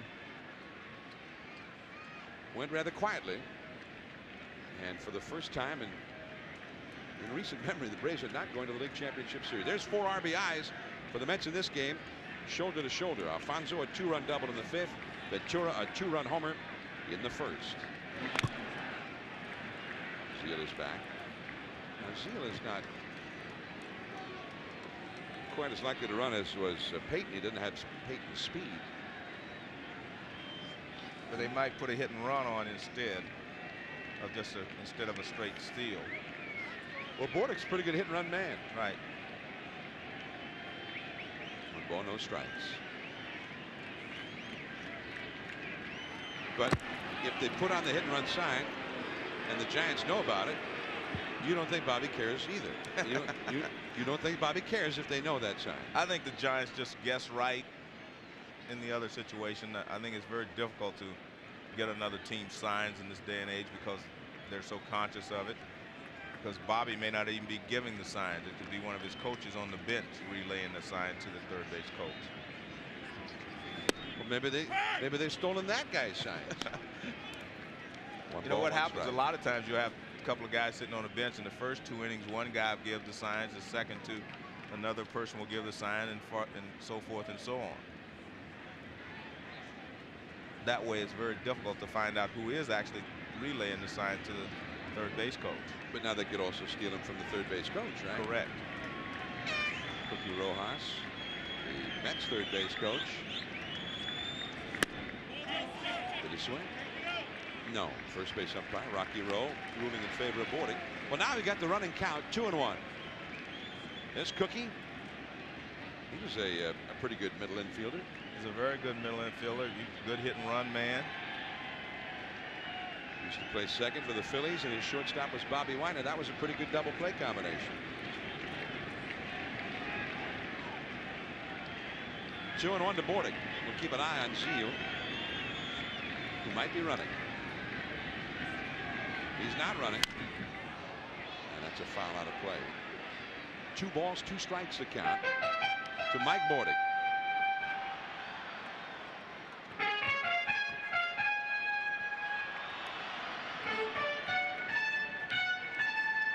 Bobby Jones is out on deck.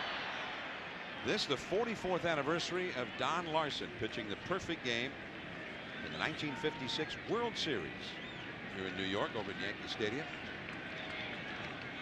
There have been 952 postseason games played in the World Series and playoffs since. No hitters. Now it's 3-2. In fact, only 2 pitchers have had no hitters through 6 innings since Larson's perfect game. Jim Lonborg, game 2 of the '67 World Series.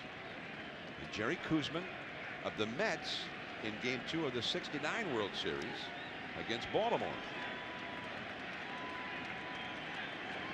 On Larson made history 44 years ago today right here in this city.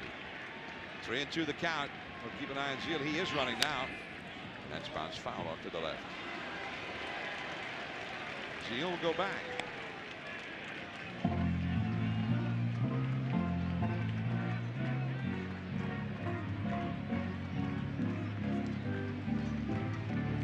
Well, if he's running on that last pitch, he's got to be running again, right? Well, you would assume so. I think Bobby is, like I said, decided he's just going to keep pressure on the Giants defense as much as he possibly can, and I think that's a smart move.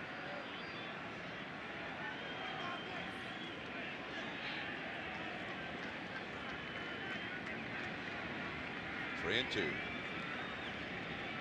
He's running. Oh, look out. Check swing. Right over to the Mets dugout in a hurry. Dave Wallace. Dave, you okay? Heads up. They don't have one of those railings. A lot of the new ballparks now have a railing, a fence in front of the dugout to add a little protection. And some of their top pitching talent sitting right there in harm's way. Al Leiter was one of those guys.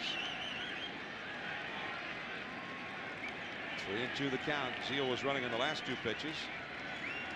He's running again. Back of third, could be trouble. Bonds, he's there.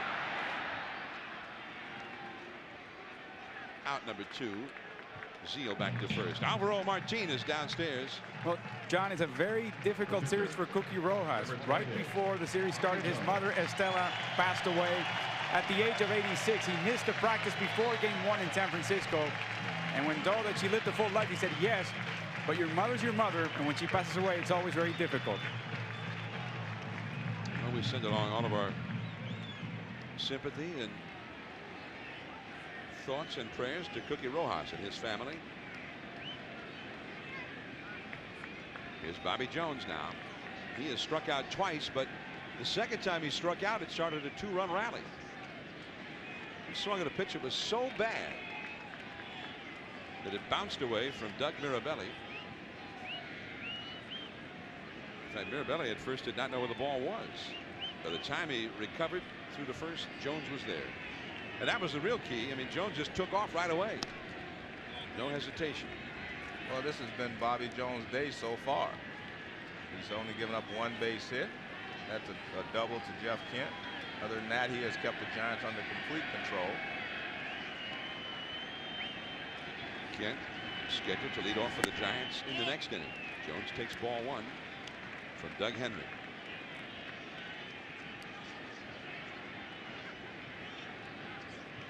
The Mets trying to clinch the division title today. They've had 6 other home games in their history with a chance to clinch a postseason series, and won all but one of them. The only clinching opportunity in a postseason series that they had here that they did not win the game was in the League Championship Series 1973 against the Cincinnati Reds. The Reds won that game, went back to Cincinnati, and then lost in Cincinnati anyway. The Mets went to the World Series. I know Joe has no memory of that. I don't even bring it up to you, Joe, because you blocked those things out. It's a bad memory. Well, I'm sorry I brought it up. No, the game wasn't in Cincinnati though. The final game, it was here. Game 5 in '73. Yeah, we were here. The final game was here. Oh, so you're saying I got? No, the final game was here because the Mets fans tore down the clubhouse. Oh, that's right. I mean the dugout 73. to get there. All right. 73. They beat us in the final game here. I think it was Tom Seaver pitched that. So they had 2 chances to clinch in this ballpark and lost the first and won the next one. That was that's it. And did Pete Rose beat up Bud Harrelson in one of those games? There was a fight out there at second base. Yes. 3-2 to Jones. Jones has been in a lot of trouble for the Giants today with his bat, considering he only had 2 hits in 44 at bats in the regular season. Behind second, Jeff Kent, the long throw to first. Nice play. So now we're going to the late innings. The Giants need 4 runs to stay alive in this game and in this series. Kent, Burks, and Snow coming up. 4-0. The Mets lead the Giants as we go to the top of the 7th inning now. The Giants with only 9 outs of life left to them. This copyrighted telecast is presented by authority of the Office of the Commissioner of Major League Baseball and may not be reproduced or retransmitted in any form. And the accounts and descriptions may not be disseminated without express written consent. And check out MajorLeagueBaseball.com for the most complete baseball coverage on the internet. Johnny, the Giants have 9 outs left. You do not have to get 4 runs here in the 7th inning, but you have to get something started to build your confidence, because if you do not get anything here, the closer you get to the end, the more pressure builds and everyone starts to swing for the fences or try to do too much. So you have to try to put a little. Kent the third, and a nice pickup by Ventura. 1 away. So Kent, who had the only hit in the first 6 innings, that was a double leading off the 5th inning, is gone on 1 pitch as we start the 7th. Well, he hit it hard, but nice play there by Ventura, ranging far to his left. And Ventura gets the short hop. Nice play. And after that, it's very easy. The multiple Gold Glove winner, Robin Ventura. So 1 down, and here is Ellis Burks. The Mets bullpen is busy, just in case. But Bobby Jones has not needed any help today. He's allowed only 1 hit. That was a fat-looking pitch, but it was a changeup. 0-1 to Burks. And he continues to have more off balance as Cook starts to heat up in the bullpen, a left-hander for the Mets. And watching Jones, sometimes it looks like he just throws a batting practice fastball from the same motion that he throws his good fastball. So that makes it a changeup, but it makes it a very effective changeup. The Giants bullpen also going. JT Snow on deck. 4-0 Mets. 7th inning. Another changeup, that's low. 1 ball, 1 strike to Burks. There's Alan Embry, a left-hander, warming up in the Giants bullpen. The pitcher's spot would be due up 6th in this inning. On the other hand, Henry has also worked an inning in 2/3 as it is. 2 managers. Bobby Valentine looking pretty strong to pull one off again in this division series. Consider last year, the team with the best record in the National League was the Arizona Diamondbacks, and they'd had a great stretch run. And many really felt like they were out and out the best team in the National League last year, but the Mets beat them 3-1, clinching here in Game 4 on a dramatic home run by Todd Pratt. This year, the Giants come in with the best record in the National League and a hot finish. And the Mets are about to perhaps do it again. 2-2 the count. Jones has not thrown Burks a fastball yet in this sequence. He is closing in on 100 pitches thrown for the game. Last year when the Mets got by that first round opponent, the Diamondbacks, they took on Atlanta. This year Atlanta is out. The Cardinals will play the winner of this series. 2-2 to Burks.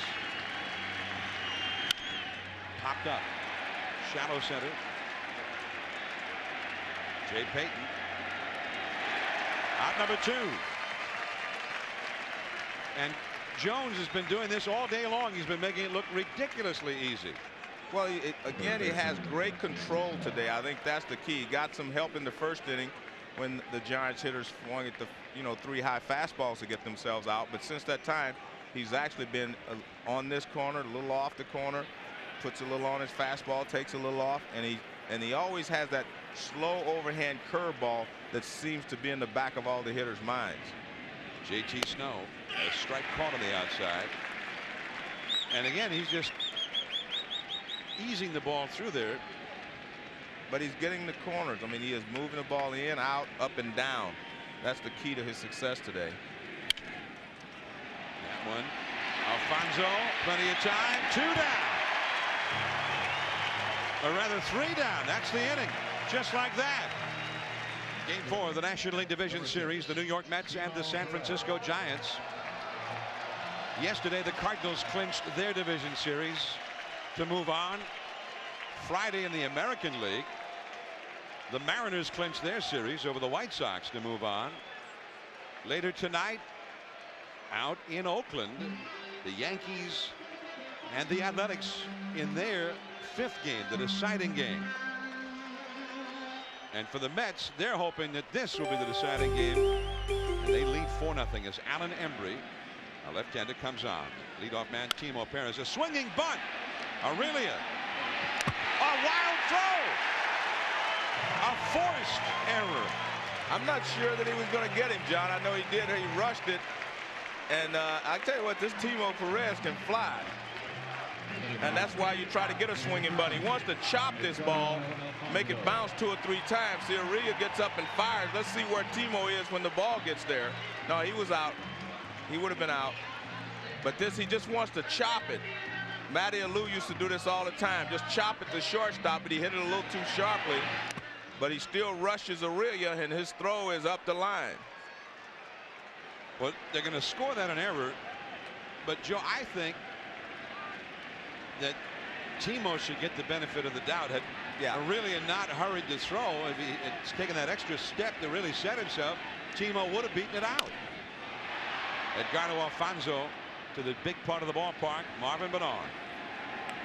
And Alfonso is gone on 1 pitch. But Edgardo had the big hit, the backbreaker there in the 5th inning, the 2-run double against Gardner. Now Piazza. What are we going to say there, Joe? No, I think that what Timo did is a great play for a guy with a lot of speed.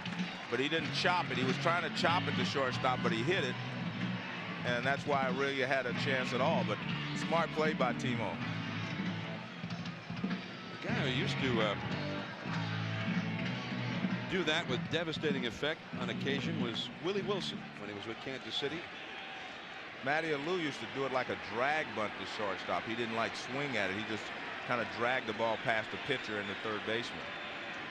Tony Fernandez was pretty good at that too in his Toronto Blue Jay days. When he would bat left-handed, Tony is switch hitter.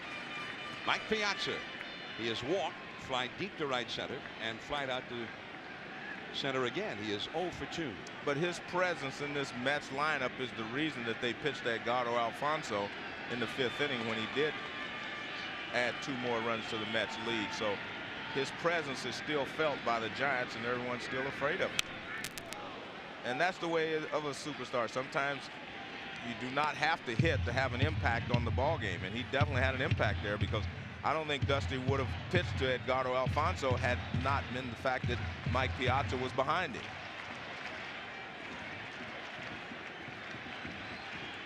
Edgardo with Dave Robson, the pitching coach,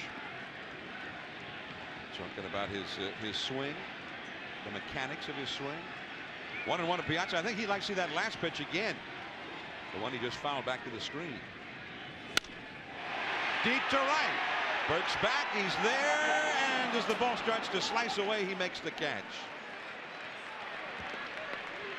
And that was very near the same pitch. Tell you what, I just looked at my scorebook because I was, anticipating the Giants have 6 outs left. Do you know that Bobby Jones have retired the Giants in order in every inning except the 5th inning? Well, I knew that. Yeah, well, I just noticed. I thought maybe there'd be a walk someplace or error or something. You know what? 1, 2, 3, 1, 2, 3. Every inning except the 5th inning. So maybe it's not so much what the Giants haven't done as what he has done. He gave them 1 shot at him, and they couldn't do anything with it. There goes Timo, big jump, and the steal. Embry was a little bit remiss in keeping an eye on Perez. Count 1 ball and no strikes to Ventura. And Timo just takes off, and he is very quick. His first couple of steps, he's up to full speed. And that's what a good base stealer, a guy that's going to steal bases, needs to do. After a couple of steps, you're at full speed. Some players that take 6 or 7 steps to get up to full speed, and they cannot become good base stealers. Well, with the exception of Willie Davis, it took him a little while, but once he got started, he was flying. So that one exception. Yeah, but normally a good base stealer gets up to full speed within his first 5 steps. Maury Wills. Maury Wills was in full speed after about 3 steps, and obviously the quicker you get to full speed, the better off you are. But some guys it just took a little longer, maybe because they're a little bigger, a little taller, and so forth. Vince Coleman. Vince took a little longer, yes. Davey Lopes was going pretty much full speed right away. Ricky Henderson didn't take him long. 2-0 the count. Broken bat. Snow waves off Embry, and that ends the inning. The Mets 4, the Giants nothing. 6 outs of life left for the Giants in this game and in their 2000 season. And Bobby Jones has just been superb. A 1-hit shutout through 7 innings, and has had 6 3-up and 3-down innings. In only 1 inning at the Giants, as Joe Morgan just discovered with a bit of investigative reporting through his own scorecard. These are not other people pointing this out to Joe. He ran this one down himself. Only in the 5th inning have the Giants even had anybody reach base. Aurelia has popped up and flied to shallow left. The Mets bullpen is busy just in case. John Franco, the left-hander, getting ready. Al Jackson, an original Mets left-handed pitcher, out there with him, the bullpen coach. Aurelia, a bloop into shallow right field. That is caught by Perez.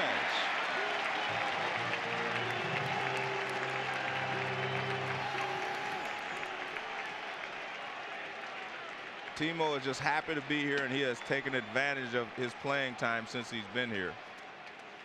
He got a key hit against the Giants in San Francisco. He's played well today. I mean, he looks like he's just what they needed. Some more speed in the outfield, and Derek Bell was playing there. He was injured in the first game there, and Timo has played very well since. Now Felipe Crespo pinch hitting for Doug Mirabelli. A switch hitter. Crespo was the Giants' top pinch hitter in the regular season.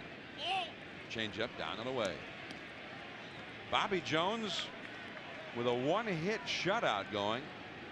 Twice in his career he has had 3-hit shutouts. Broken bat. Perez after it again. Easy. 2 down. You know, Dave Wallace, the Mets pitching coach, wearing a microphone. Let's go down. Get Franco going. He may end up going after Rios or Bernard. All right, Rios made the pinch hit. He's the 3rd hitter. Franco. So that was the order a little while ago to get Franco up. Of course, we've already seen that Franco is in fact up. But Rios ends up not being the 3rd hit of the inning. Instead will be the right-handed batting Russ Davis, who comes out to pinch hit for the pitcher Alan Embry. Well, Bobby Valentine had to answer a lot of questions about the fact that he was starting Bobby Jones, because a lot of people were wondering why he didn't start Rush, who was part of the 3 consecutive left-handers he started against the Giants here late in the season when they beat the Giants 3 games in a row. And a lot of people thought he would start the 3 left-handers because the Giants had struggled against left-handers, but he did not. He started Reed yesterday, and then he started Bobby Jones today. So you have to give Bobby Valentine credit for pushing the right buttons to this point. Bobby Jones.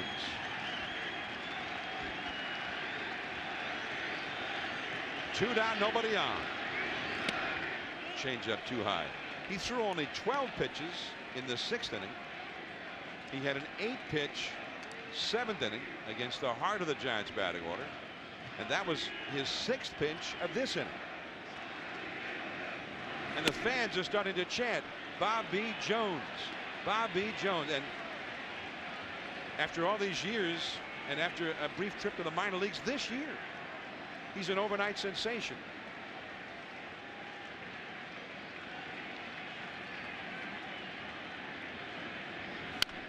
And over toward the Giants dugout. 2-1 now to Russ Davis. Mark Gardner, a close friend of Bobby Jones. The two both from Fresno, California. But today, Bobby Jones has seized the moment. A guy who had only one complete game this year. That was against the Cardinals at the end of July. Davis hits it high, deep, but foul. Well up there into the third deck. 2-2 now to Russ Davis. 2 down in the 8th inning. Bobby Jones had had only one complete game since 1997. He has not had a shutout since 1997. Curveball popped up. Zeile. And that's 8 one-hit shutout innings for Bobby Jones. 7 perfect innings. The Giants are almost out of life. It's 4-0 Mets. Last night it was not Piazza, not Ventura, nor Alfonso, but Benny Agbayani who got the game-winning home run. The pride of Honolulu. Now Miguel Del Toro throws him a slider, the new right-hander in from the Giants bullpen, the 4th Giants pitcher of the game. Now today, in this possible clincher for the Mets, it's not been Hampton or Leiter or even Rick Reed. It's been Bobby Jones pitching one of the great games that you'll ever see in a division series, in a league championship series, a World Series, you name it. In October, it's been one of the great games ever seen. And that is going to be extra bases. Benny Agbayani saying mahalo once again. His 2nd hit of the game.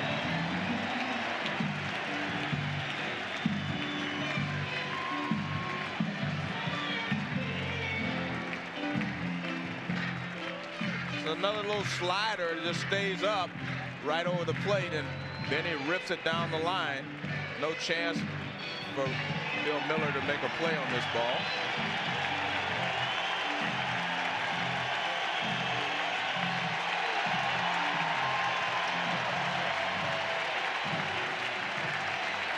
Agbayani retires. McEwing in to run for him.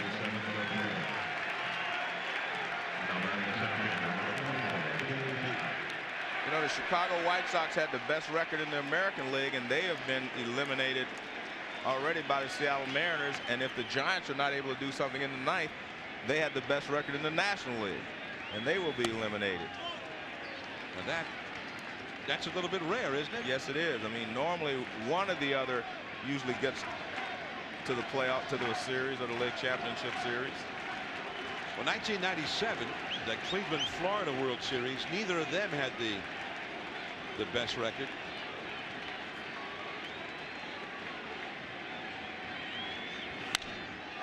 Payton into left field.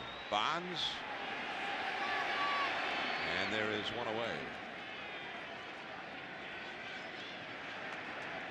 And again, the aerial views tonight have been courtesy of Budweiser and the Bud One airship, which travels throughout the year and appears at many exciting sporting events across the country. Budweiser, the official beer of Major League Baseball. By the way, the Giants' new catcher, remember Crespo hit from Mirabelli, is Bobby Escalera, with the new pitcher Miguel Del Toro. There's Escalera. The Mets are leading 4-0.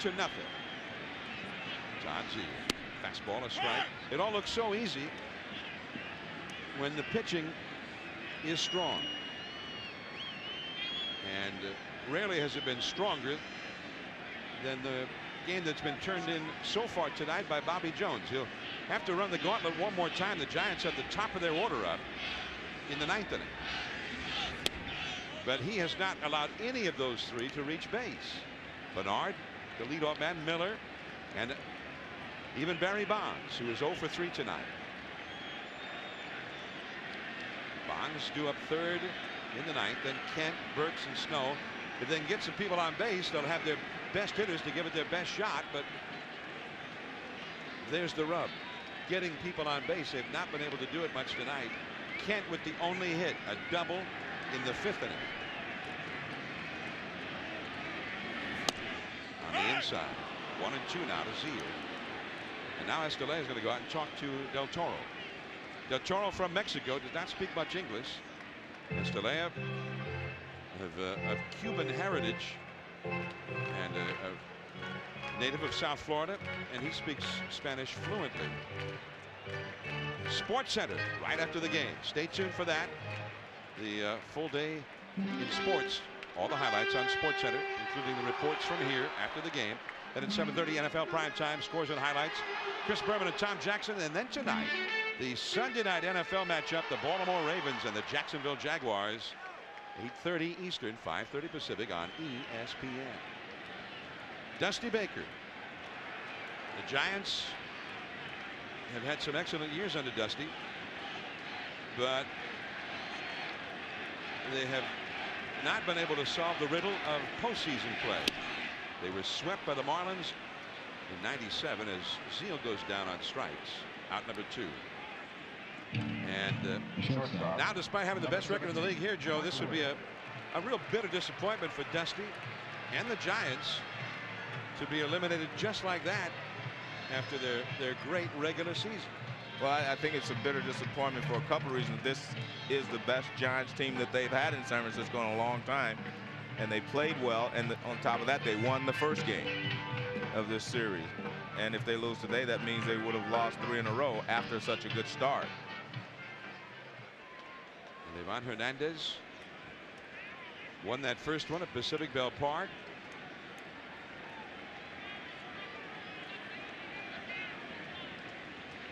Two down, runner at second. Bordick hit by that one. And now Bobby Jones will come up. The fans booing the fact that Bordick got hit, but now it will change quickly.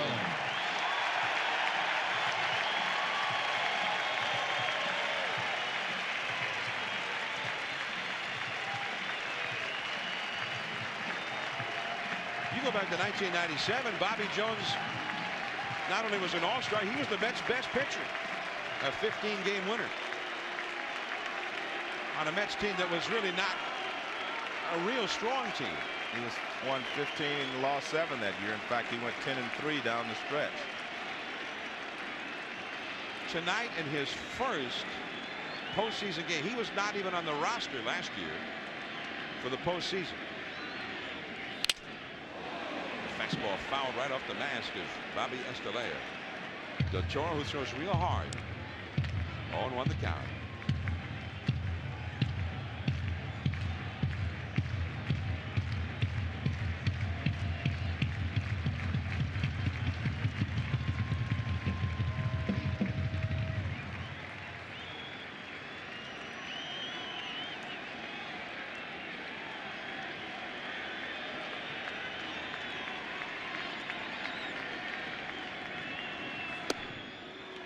Ball, 1 strike. Jones is just a little over 100 pitches, so the pitch count is not an issue. At least you would not think so going into the 9th inning.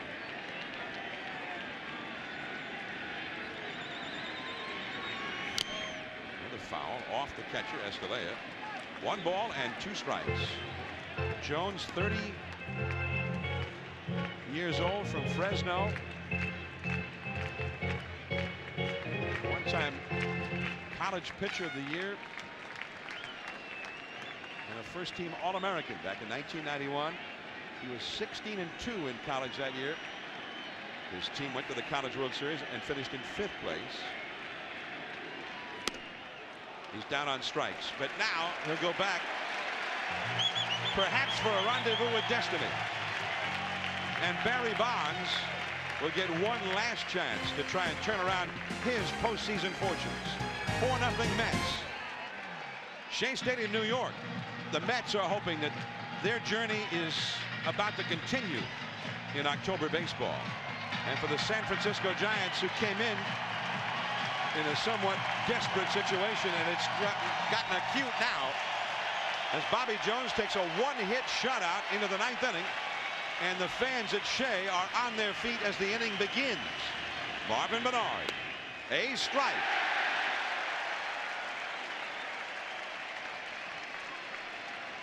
And Bernard, 1 hit in 13 at-bats in the series. They've kept him off base throughout the series. The curveball. And quickly, it is 0-2. The only hit of the day for the Giants in the 5th inning by Jeff Kent. There was no question that it was a hit, but it almost was caught by Robin Ventura.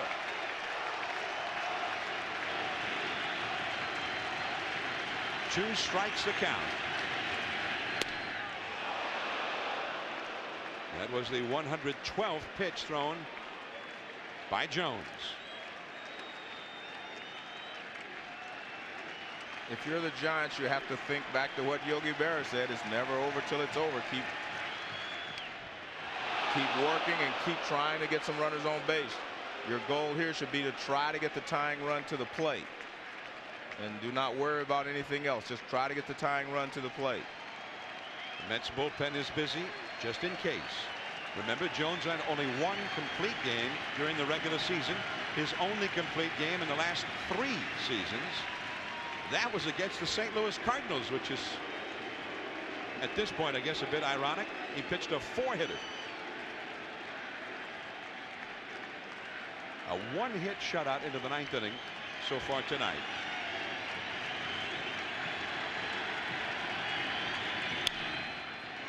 Zeile. Jones with the putout. 1 away.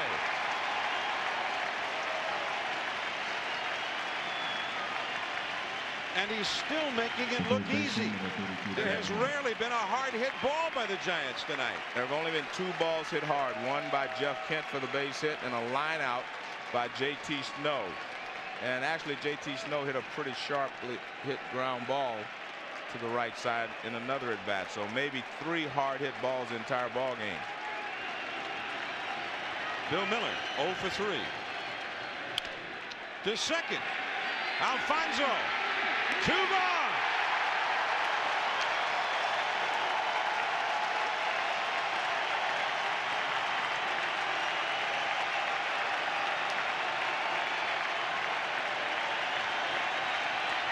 And it all goes to the shoulders of Barry Bonds.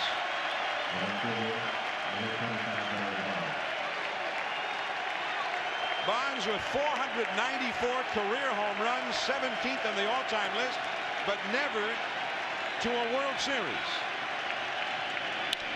To center, Payton. And Bobby Jones has done it.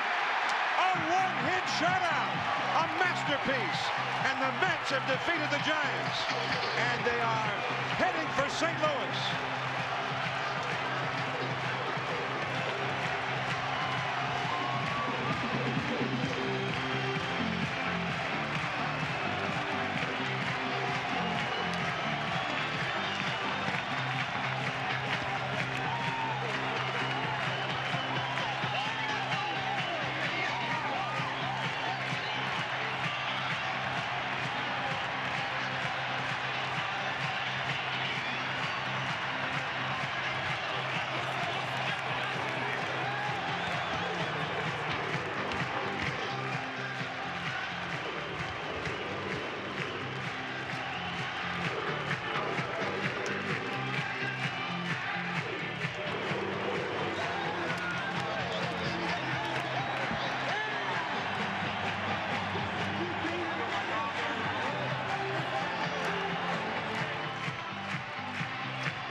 It was Barry Bonds, whose postseason failures have been so much talked about, who not only makes the final out in fact, but symbolically, I guess. It was Barry Bonds who goes down 0 for 4 in this final game as Bobby Jones pitches a 1-hitter. The guy, I'm sure, Joe, they were hoping if he could just give them 5 or 6 strong innings, they'd take it. That's exactly, I'm sure that's what Bobby was looking for, to get him a strong 5 or 6 innings and give him the lead, and he figured he could take it home from there. Well, he did better than that. I don't think I've ever seen a game pitched this well other than a perfect game. I mean, he went 8 of the 9 innings, he retired the Giants in order, 1, 2, 3. So he was almost perfect.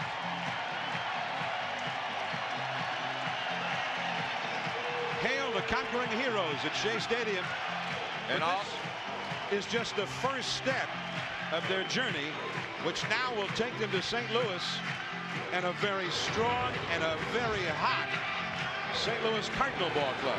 And the fact that Mike Piazza didn't hit doesn't matter now, because he gets another chance to start all over in the League Championship Series. So that's what winning is all about. It doesn't matter who gets the base hit, but they had one hero, and that guy was Edgardo Alfonso. As far as I'm concerned, this entire series, he was the hero, and today it was Bobby Jones adding along with Edgardo.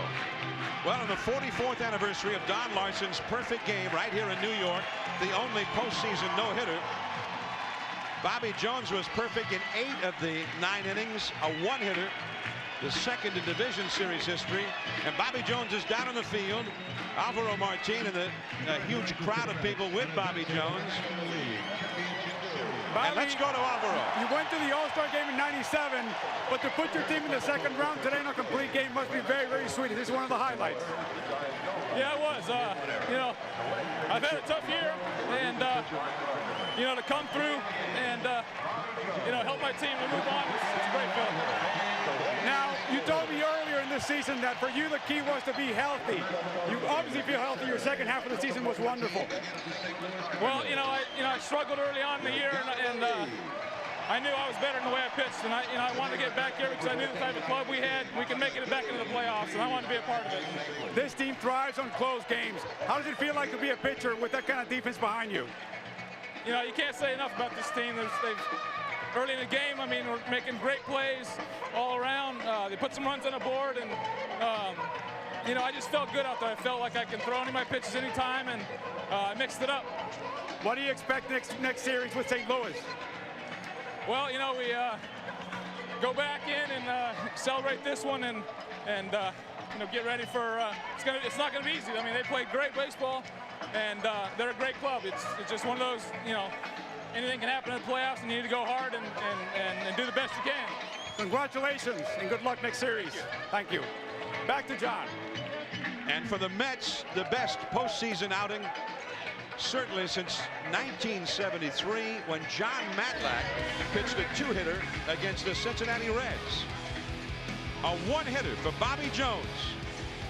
In June to the minors, in October into the history books, the Mets have defeated the Giants, the team with the best record in the National League, and now they move on. Both the Braves and the Giants have been eliminated. Will it be a Subway Series? That's yet to be determined. The Yankees will have to win tonight in Oakland for that to happen. There certainly will not be a Babe Ruth series. The New York Mets win 3 in a row. They are the champions of this division series. Now this is John Miller for Joe Morgan and Alvaro Martin. Thanks for tuning in, and good night from Shea Stadium.